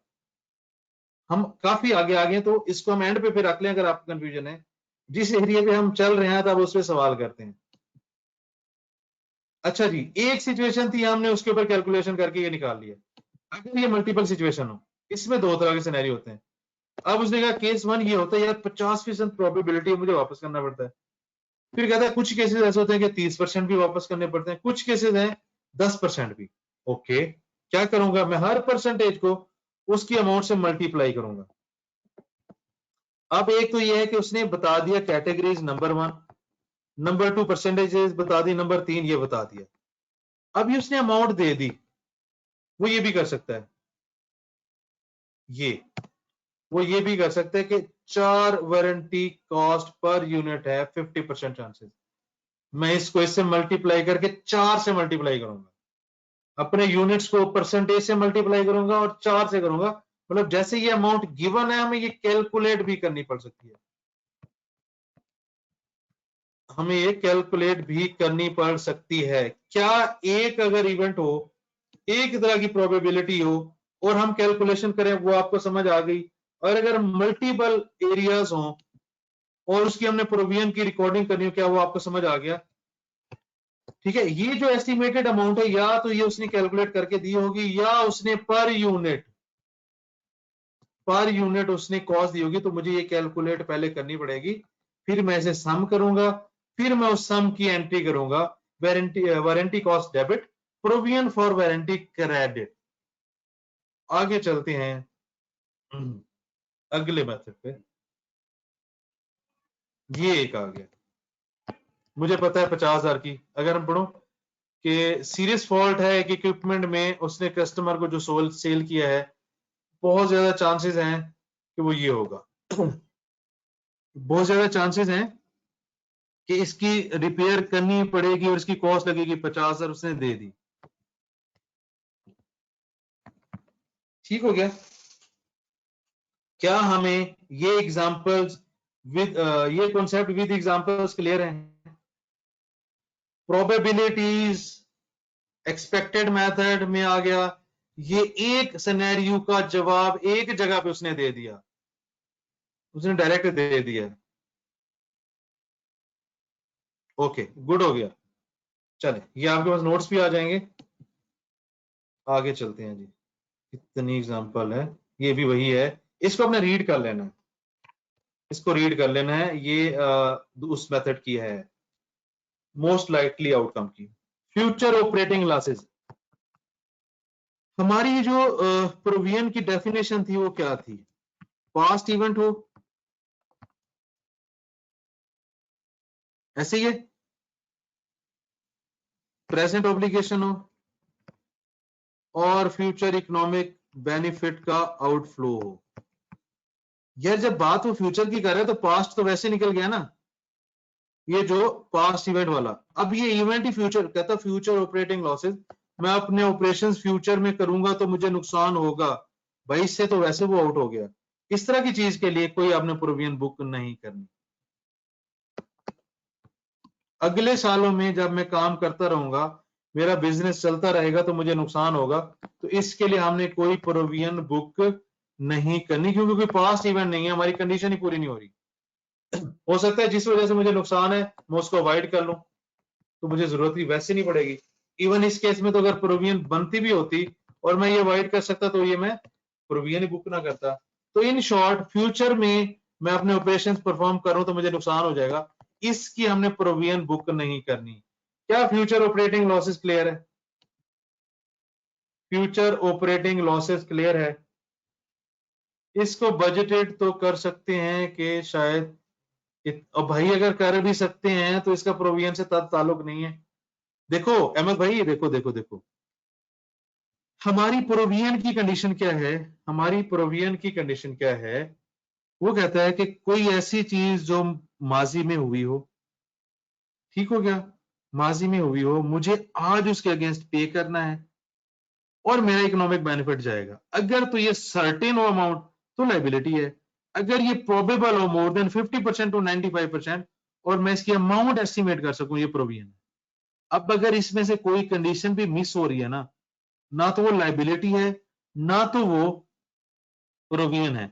अब अगर ये दोनों चीजें नहीं है, इट मींस ये हमारे 37 में नहीं आती। 37 के हिसाब से हम देखेंगे कि इसकी प्रोविजन बुक नहीं करनी। अब ये कहां पे जाएगा, इसका किसी और स्टैंडर्ड में क्या होगा, उसको अलग से देखेंगे। और मजे की बात, जब फ्यूचर में ये लॉसेज होंगे ना, उस वक्त देख लेंगे। ठीक है, ठीक है अहमद भाई, चलें, गुड हो गया।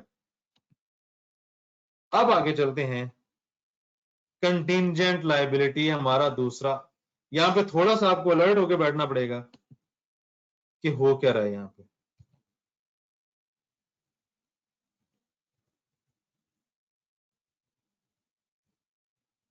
जी हाँ जी, मैंने प्रोविजन को देखा, मेरी प्रेजेंट ऑब्लिगेशन ये है, प्रेजेंट ऑब्लिगेशन है, पास्ट इवेंट्स है, आउटफ्लो होना है, और ये मेरे पास परसेंटेजेस हैं और मैं इसकी अमाउंट एस्टिमेट कर सकता हूं।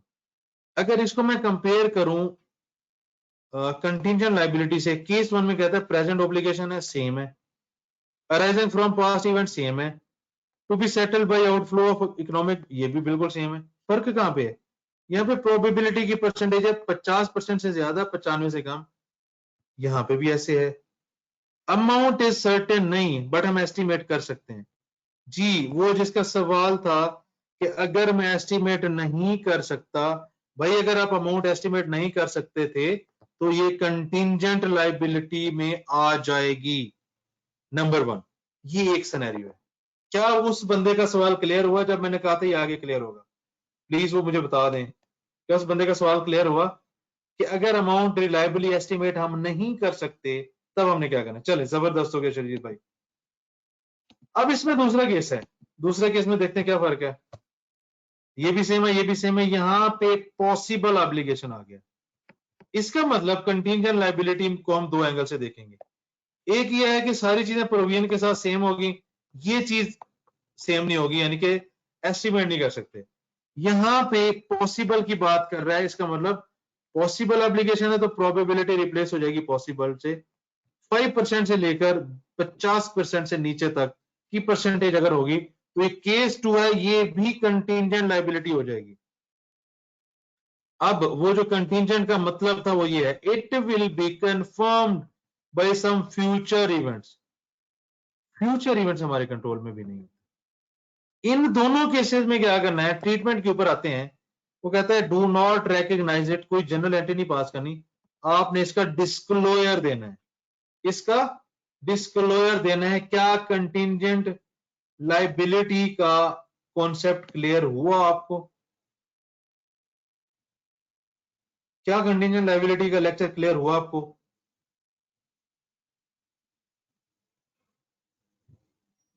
अरे यस नो तो कर दें एक। Case to repeat, okay okay okay, देखें देखें। अच्छा, आप सारी चीजें छोड़ दें, सबसे पहले आ जाए परसेंटेज पे। जब ये परसेंटेज मेरी 5% से ज्यादा और 50% से कम हो, इसको मैं कहूंगा दिस इज पॉसिबल, पॉसिबिलिटी। इससे आपने लेना कि तीसरी कंडीशन में ऑब्लिगेशन हो जाएगी पॉसिबल। इसका मतलब ये कंडीशन यहां पे चेंज हो जाएगी। इसकी जो पॉसिबिलिटी है, इसकी जो पॉसिबिलिटी है, ये इतने परसेंट पॉसिबल है, हम क्या करेंगे, इसको कंटिंजेंट लायबिलिटी में रखेंगे। इसका सबसे बड़ी आइडेंटिफिकेशन ये परसेंटेज है, इसको कंटिंजेंट लायबिलिटी में रखेंगे, इसकी कोई जनरल एंट्री नहीं पास करेंगे, इसका डिस्क्लोजर आएगा। एक और चीज भी होती है, अगर प्रोबेबिलिटी की परसेंटेज 5% से कम हो तो इसको हम इग्नोर कर देते होते हैं। जी उसामा भाई क्लियर है? उसामा भाई अब क्लियर है? उसामा भाई जबरदस्त हो गया। आगे चलते हैं, परसेंटेज, ये केस टू में परसेंटेज ध्यान में रखना है। अब हमने देखा कंटिंजेंट लायबिलिटी, उसकी देखते हैं example. Mister Khan has filed a suit against XYZ company for 10 million उसने 10 मिलियन का केस फाइल कर दिया है XYZ कंपनी के अगेंस्ट। वो कहता है कि इन्होंने मुझे सामान सही नहीं भेजा, मुझे सामान सही नहीं भेजा। अगर कंपनी ये केस हारती तो उसे 10 मिलियन पे करना पड़ेगा, अगर कंपनी केस जीती है तो उसे कुछ नहीं पे करना पड़ेगा। लॉयर को पता नहीं है कि क्या होगा, ऐसे लॉयर भी होते हैं, उसको पता नहीं क्या होगा। अब इसका मुझे पता कैसे चलेगा? Future event that is decision of court. अब ये ना कहने लग जाइएगा कि अगर मैं लाहौर हाई कोर्ट में हूं तो मुझे पता लग जाएगा, ठीक है? ये ना कहने लग जाइएगा कि अगर मैं लाहौर हाई कोर्ट में हूं तो मुझे पता लग जाएगा कि इसका फैसला क्या आना है। सर आपका नाम क्या है? बड़ा आपने सेंसिटिव सवाल पूछ लिया। लाहौर हाई कोर्ट, लोहार हाई कोर्ट, ये जो आपके उसामा भाई हैं ये मुझे आपको बता देंगे, फिर तो ऑब्वियस है कंपनी जीतेगी। तो हम इस कोर्ट के अलावा हम बात करते हैं कि अच्छा एक बार लेक्चर खत्म कर लेना, फिर एंड पे बात करते हैं नाम क्या है क्या करते हैं। अगर मुझे पता चलेगा फ्यूचर में जो डिसीजन आना है कोर्ट का, इसका मतलब डिपेंडेंसी होगी, कंटिंजेंट हो गया कोर्ट डिसीजन के ऊपर। आते हैं जो आपके ऊपर 10 मिलियन पॉसिबल ऑब्लिगेशन है तो ये पास्ट में, प्रेजेंट नहीं है, पॉसिबल ऑब्लिगेशन है। क्योंकि क्योंकि क्योंकि ये कंफर्म होगी अदालत के उस फैसले से, कंपनी को नहीं पता क्या होगा, इसीलिए हम इसकी कोई प्रोविजन नहीं बनाएंगे। हाँ एक इसका अच्छा सा एक डिस्क्लोजर इसमें सारे शशके मशके डाल देंगे तो ये हमारी फाइनेंशियल स्टेटमेंट्स में आ जाएगा कि हमारा कंटिंजेंट लायबिलिटी का एक केस, एक एग्जांपल। कंटिंजेंट एसेट्स के ऊपर आते हैं। अब मेरे पास कंटिंजेंट लायबिलिटी के दो केस हैं। क्या है मेरे पास? कंटिंजेंट लायबिलिटी के दो केस हैं। अच्छा ठीक है मोहम्मद सगीर भाई, कंटिंजेंट लायबिलिटी के मेरे पास दो केस हैं। एक था ये वाला जिसमें सारी चीजें थी और यहां पे मैं अमाउंट नहीं एस्टिमेट कर पा रहा था। दूसरा में आया था परसेंटेज पे जिसकी वजह से ये प्रेजेंट से पॉसिबल एप्लीकेशन हुआ। अब मैं इसको कंपेयर करता हूं एसेट के साथ। ये कहता है केस 2 के साथ इसको हमने कंपेयर करना है क्योंकि इसकी सारी चीजें सेम है, सारी चीजें इसकी सेम है, सारी चीजें इसकी सेम है। जैसे ये लायबिलिटी है कंटिंजेंट एसेट का, केस 2 की सारी कंडीशन सेम हो और वो एसेट हो तो that will be called contingent asset. जो ट्रीटमेंट हमने कंटिंजेंट लायबिलिटी का पढ़ा वही ट्रीटमेंट होगा कंटिंजेंट एसेट का। क्या ये बात आपको क्लियर है? क्या ये बात आपको क्लियर है? हाँ ना, हाँ ना ते करो साजी। Very clear sir, okay thank you Shoaib भाई।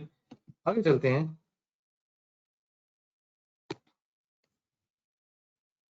ये हमने डेफिनेशन, ये परसेंटेजेस भी हमने देखी, ठीक हो गया जी। अब हम आते हैं आगे इसकी एग्जांपल पर, देखते हैं इसमें क्या होता है। दिसंबर के एंड के ऊपर हमने, जैसे हमारे पर केस फाइल हुआ था, अब हम उनसे बदला लेते हैं। रुको जरा, हमने उस कंपनी के अगेंस्ट केस कर दिया। अभी 10 मिलियन मेरे पर किया था ना, अब आ जा फिर। अच्छा हम उस कंपनी पे जा रहे हैं जिसने हमें अच्छी चीजें नहीं दी। अब इसमें हमारा लॉयर भी कह रहा है कि यार प्रोबेबिलिटी है कि हम शायद केस जीतते हैं, प्रोबेबिलिटी है, वो प्रोबेबिलिटी का वर्ड यूज कर रहा है।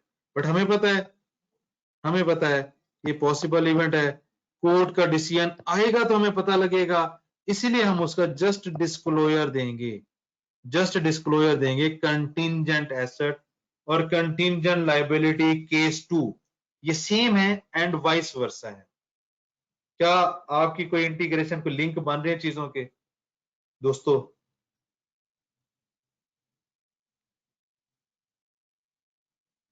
जी बताइएगा, हाँ ना हाँ ना हाँ ना कोई, वैसे भाई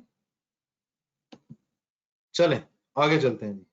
हाँ जी, आगे हमारी क्या कहानी है? हमारी कहानी है ऑनरस कॉन्ट्रैक्ट।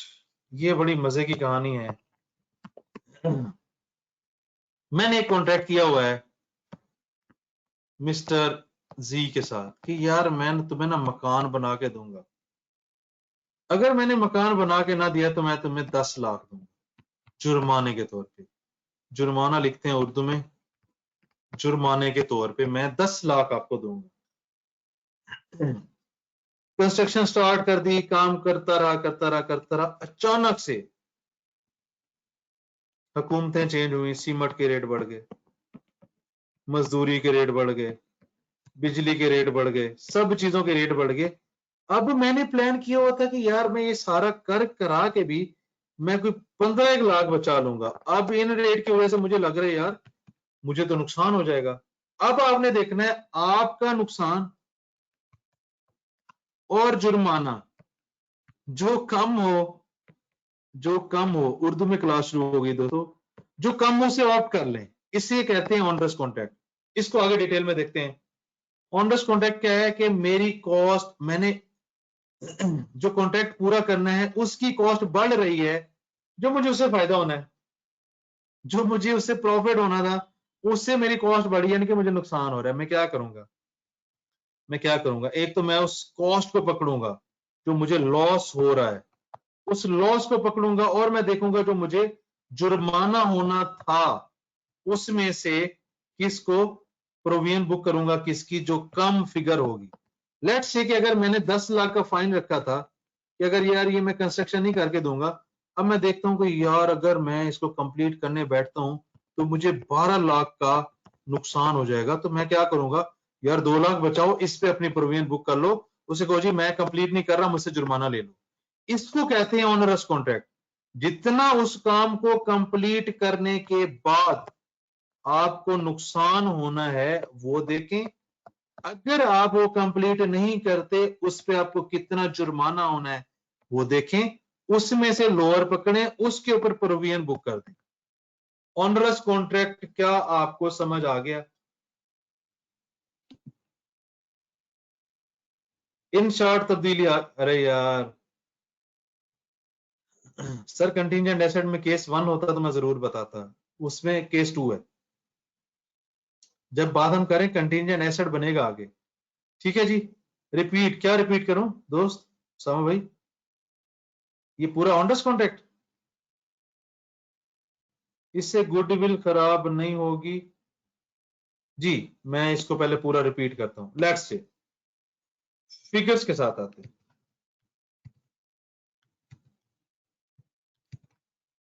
मैं देखता हूं कि मैं कॉस्ट ऑफ फुलफिलिंग कॉन्ट्रैक्ट, मैंने कहा यार मुझे इससे पैसे मिलने हैं कोई 50 लाख। मैंने अब 4 तरह के काम करने हैं जिसमें लेबर शेबर, मजदूरी, बिजली, मशीनरी, सब कुछ, गवर्नमेंट चार्जेस, टैक्सेस सब मिला के मेरी कास्ट है 35 लाख। इसका मतलब मुझे 15 लाख का प्रॉफिट होने जा रहा है अगर मैं ये बनाता हूं। अब ये मैंने कॉस्ट रखी थी 35 लाख, अचानक से सारी चीजों के रेट बढ़ गए। अब मुझे लगता है कि यार ये कॉस्ट अभी मुझे जाके पड़ेगी कोई 50 लाख, और 35 लाख कॉस्ट है। यार ये तो मुझे तकरीबन कोई 62 लाख में पड़ रही है। कॉस्ट इतनी बढ़ गई, 100% महंगाई होगी, 62 लाख कॉस्ट पड़ रही। अब मैं सोचता हूँ कि यार अगर ये मैं पूरा काम कंप्लीट करता हूँ तो मुझे कितना फायदा नुकसान है। 50 लाख मुझे मिलना है, 62 लाख मेरी तामीर के ऊपर पैसे लगने, मुझे 12 लाख का नुकसान है। अगर मैं अपना कॉन्ट्रैक्ट कंप्लीट करूं, अगर मैं अपना कॉन्ट्रैक्ट कंप्लीट करूं, इस पे जो लॉस बनता है इसका मतलब है लॉस, जो लॉस बनता है वो पकड़ता हूं, वो देखता हूं, या अगर मुझे जो कॉन्ट्रैक्ट में फाइन लिखा है वो है 10 लाख, इसको पकड़ता हूं। इसमें से अगर फाइन वाला कम है मुझे एक चूज लाजमी करना, या तो मैं उसे बना के दूंगा वरना केस कर देगा, या मैं उसे बना के नहीं देता तो मैं फाइन दूंगा। तो इस लॉस में और इस फाइन में जो लोअर हो उस पर प्रोविजन बुक कर लो। अब इस एग्जांपल के बाद समझ आ जानी चाहिए ऑनरस कॉन्ट्रैक्ट। चीज समझ आ गई? इससे गुडविल नहीं खराब होगी भाई, वो गुडविल नहीं हमारे सिलेबस में अभी। अभी अभी हम 1037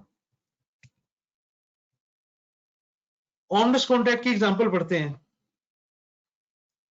Khan and company entered into contract to perform certain services. वो कहता है कॉन्ट्रैक्ट के मुझे तो इतने पैसे मिलेंगे, मैंने कॉस्ट इतनी लगानी है। कितना नुकसान है? 60,000 बन रहा है कुछ। अभी काम स्टार्ट नहीं हुआ, पेनल्टी है अगर मैं नहीं करूंगा तो 50,000। दोनों फिगर्स आ गई। पेनल्टी और काम कंप्लीट अगर करता हूं तो नुकसान कितना, लोअर पे बुक कर ले प्रोविजन। इतनी एग्जांपल के बाद आप तो मेरे ख्याल में आराम से आ जाएगा। क्या ख्याल है? ऑनरस कॉन्ट्रैक्ट क्लियर है दोस्तों?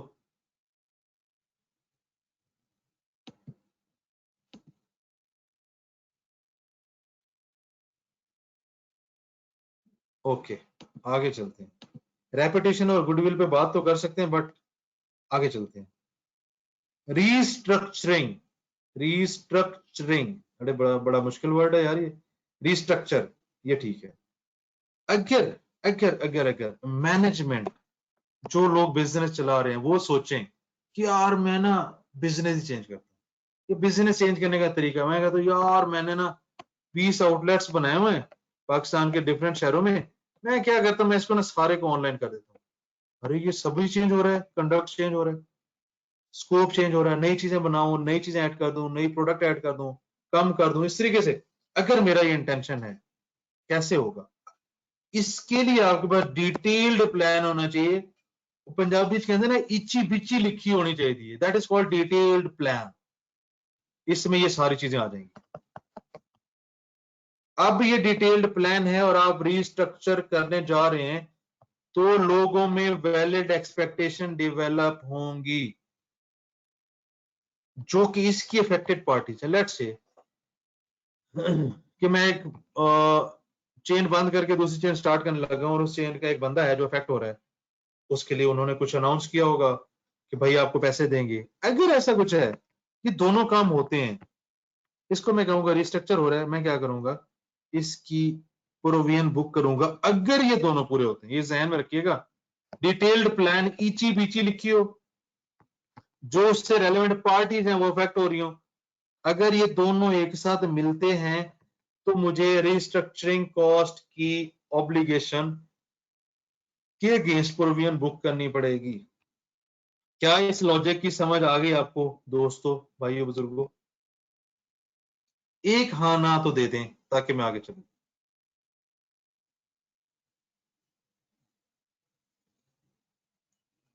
अगर नहीं, क्या क्या अगर नहीं भाई? मोटी मोटी समझ आई है? जी जी, एग्जाम्पल देख लेते हैं।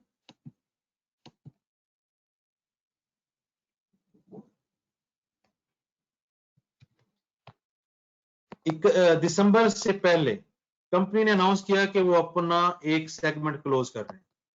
अब इसमें एम्प्लॉइज होंगे, हालांकि थियोरेटिकल करवाया जा सकता था, बट एग्जाम्पल इसलिए लिखी है ताकि जो उधर थोड़ी सी समझ आए, एग्जाम्पल के बाद ये हो तो 100% क्लियर हो जाए। 6 महीने में वो बिजनेस क्लोज कर रहे हैं, उनके पास डिटेल्ड प्लान है। अब ये जो सेगमेंट क्लोज कर रहे हैं, इसमें जो एम्प्लॉइज हैं उन्हें फारिग करना पड़ेगा। अगर ये एक नई जगह पे जा रहे हैं, वहां पे जो लोग हैं उनको रिट्रेन करना पड़ेगा, या इस और सेगमेंट की जो सेल है उसके ऊपर लॉस है वो ये वाला। अब जो अफेक्टेड पार्टी का था ना, आप इस चीज को देखें, इस लाइन को, आपको कॉन्सेप्ट समझ आ जाएगा। मैं जब एक सेगमेंट ही बंद कर रहा हूं तो मैं एम्प्लॉयज को फारिग कर रहा हूं, एम्प्लॉयज को फारिग कर रहा हूं तो जाहिर है अफेक्टेड पार्टीज की कोई एक्सपेक्टेशन होंगी, दोनों में से कोई एक पूरा नहीं होगा तो भाई ये रिस्ट्रक्चरिंग कॉस्ट में नहीं आएगा। अभी बताया दोनों पूरे होंगे तब ये उसमें आएगा, उसकी कोई प्रोविजन बुक नहीं करेंगे। अगर उस पर कोई नुकसान होता है तो कंपनी का अपना नुकसान होगा, उस लॉस की एंट्री करेगा। अच्छा, अब ये जो एम्प्लॉयज हैं इनको हम फारिग कर रहे हैं, उसकी एक्सपेक्टेशन होगी यार कोई एज पर पॉलिसी, कोई नुकसान, कोई आखिरी सैलरी, कोई गोल्डन हैंडशेक, कुछ तरह की चीजें जो एज पर पॉलिसी में है, कंपनी की पॉलिसी में एक्सपेक्टेशन डेवलप होगी। प्लान तो मैं बना लूंगा, अच्छा यार ये सेकंड में क्लोज कर रहा हूँ, इसको मैं बेचने लगा हूँ, मेरे पास इतने पैसे आएंगे, मैं फलां सिटी में जाऊंगा, वहां पे जमीन लूंगा, मेरे पास ये बंदा है, ये प्लान है, ये मैं बिल्डिंग खरीद लूंगा, इतने पैसे लगेंगे, ये मैं इलेक्ट्रिसिटी का करूंगा, ये मैं यूनिट ले आऊंगा, ये करूंगा, वो करूंगा, प्लान बन जाएगा। बट ये इसके साथ ये जो एक्सपेक्टेशन है, अगर ये भी अफेक्टेड पार्टीज भी उसमें आ जाएं और ये दोनों पूरी हो रही है और आप ये वाकई में करना चाह रहे, रीस्ट्रक्चरिंग करने, एक है सोचना यार मैं सोच रहा हूं ऐसे कर दूं, अगले दिन यार नहीं यार मैं फजूल सोचे ऐसी। भाई अगर ये वाकई में करने जा रहे हो, आपकी पार्टीज अफेक्ट हो रही हैं, तो आपको रीस्ट्रक्चरिंग कॉस्ट की प्रोविजन बुक करनी पड़ेगी। एक ही चीज थी इसमें जी। क्या ख्याल है? अब एग्जांपल क्लियर है? कौन थे भाई, मैं देख लूं सवाल किनका था। क्या अब एग्जांपल क्लियर है दोस्त? शुएब भाई, शुएब भाई की एग्जांपल भी थी। शुएब भाई ने कहा मोटी मोटी समझ आई इसकी। शुएब अगर आप क्लियर है तो बता दें, एक आपका यस चाहिए आगे मूव करने के लिए। जिस तरफ क्लियर है चलें, थैंक यू। आगे चलते हैं। रीइंबर्समेंट, रीइंबर्समेंट भी मजे का कॉन्सेप्ट है। आपको लगता है जो आपने पैसे लगाए हैं आपको मिल जाएंगे। लेट्स से आपने 100 का आज एक्सपेंस किया, आपको लगता है कि यार इसके अगेंस्ट मुझे फ्यूचर में मिल जाएंगे 90 रुपए। इसको कहते हैं रीइंबर्स करना, इसको कहते हैं रीइंबर्स करना। आगे चलते हैं। एग्जांपल में अगर देखो, गारंटी ऑफर करता है कस्टमर को दुकानदार, और दुकानदार को गारंटी ऑफर करता है कंपनी बनाने वाली। अगर अगर अगर अगर एक कार के ऊपर कोई काम शोरूम वाले करें और उनको पता हो कि जितना मैं खर्चा करूंगा या जितने पार्ट्स इनको मैं दूंगा मुझे कंपनी दे देगी, इसका हुआ एक्सपेंस, इससे इसको वापस मिल जाने,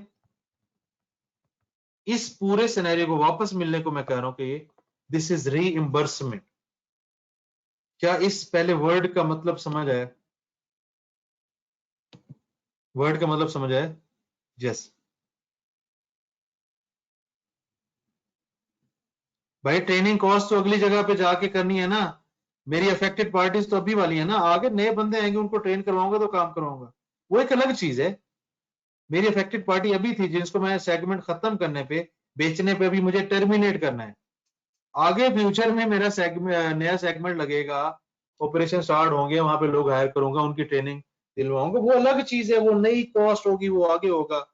ठीक हो गया? ये हमें क्लियर हो गया तो हम आगे चलते हैं। अब ये अमाउंट कम ज्यादा हो सकती है, करना क्या है ये चीज, इसमें रीइंबर्समेंट में कुछ चीजें याद रखने वाली है अगर आप रीइंबर्समेंट देखने जा रहे हैं।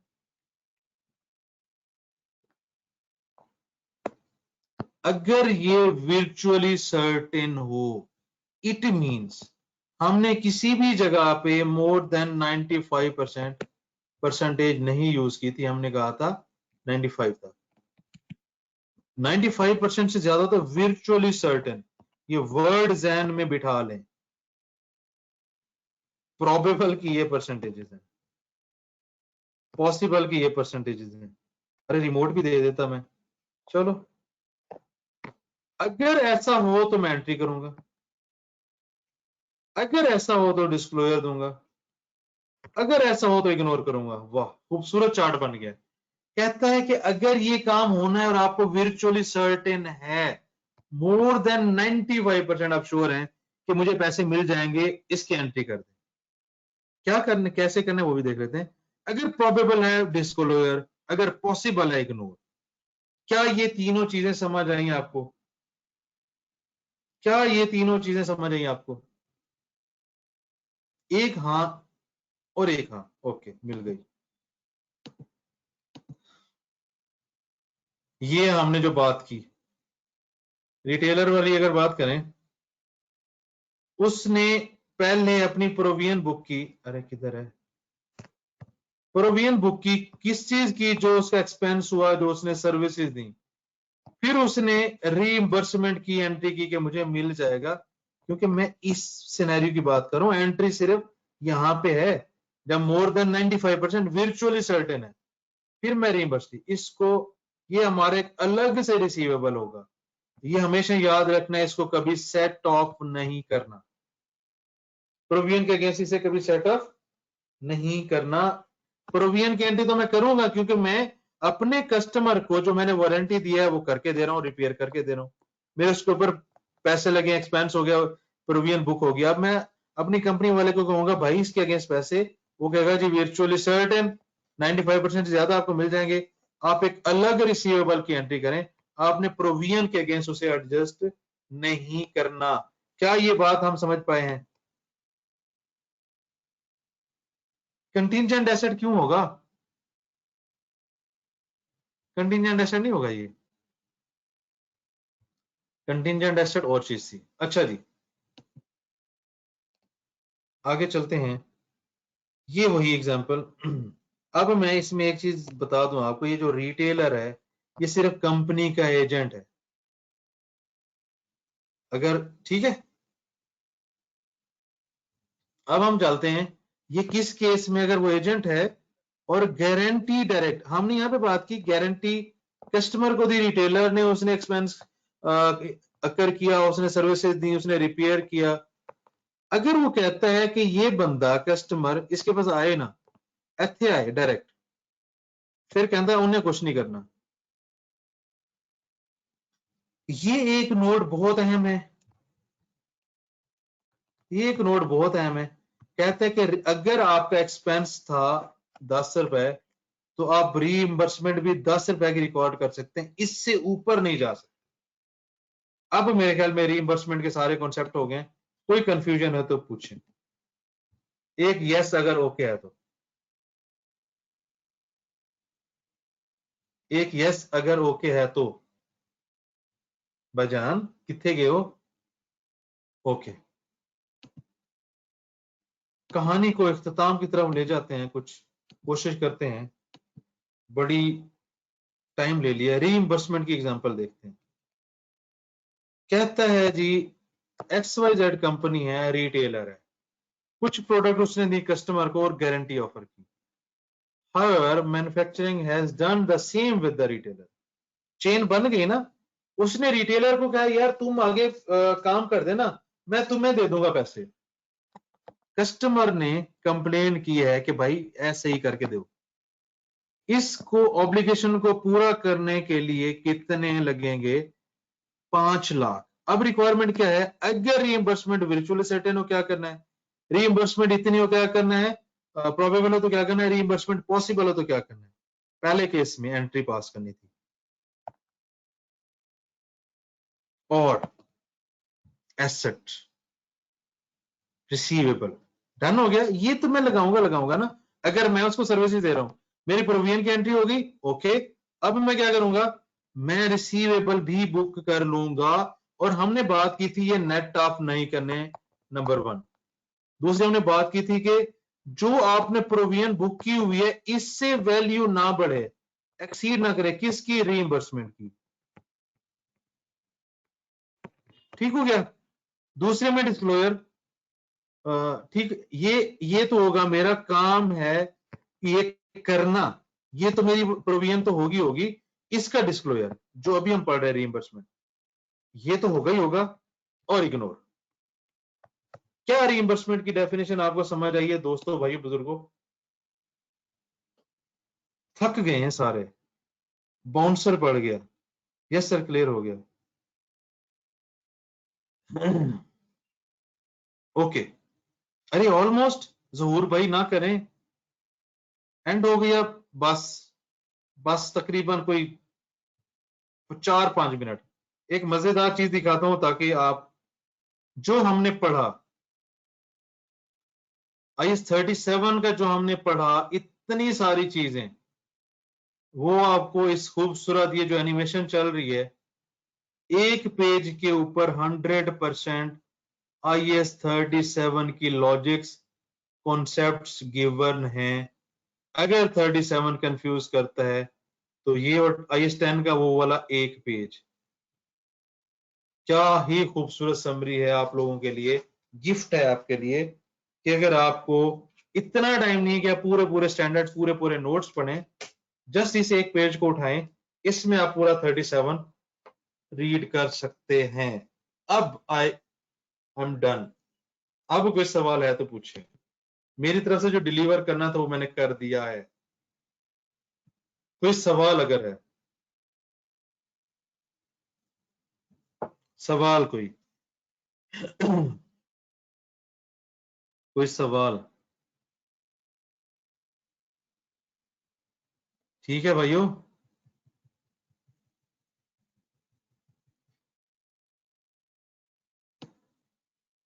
ठीक है फिर अगर कोई सवाल नहीं है, आइस 10 का भी समराइज पेज शो कर दें। भाई मैं आपको आपको ये जो नोट्स हैं, ये जो सर उसामा वहीद है, मैं उनको फॉरवर्ड कर दूंगा पीडीएफ में, 100% नोट्स वो आपको दे देंगे। Thank you sir, your presentation is great. SS लेना है, एप्रिशिएट सर, बड़ा अच्छा पढ़ाते हैं आप। सर आपका नाम? हाँ अब मैं अपना नाम बता सकता हूँ, मेरा नाम है अजमल कांजू।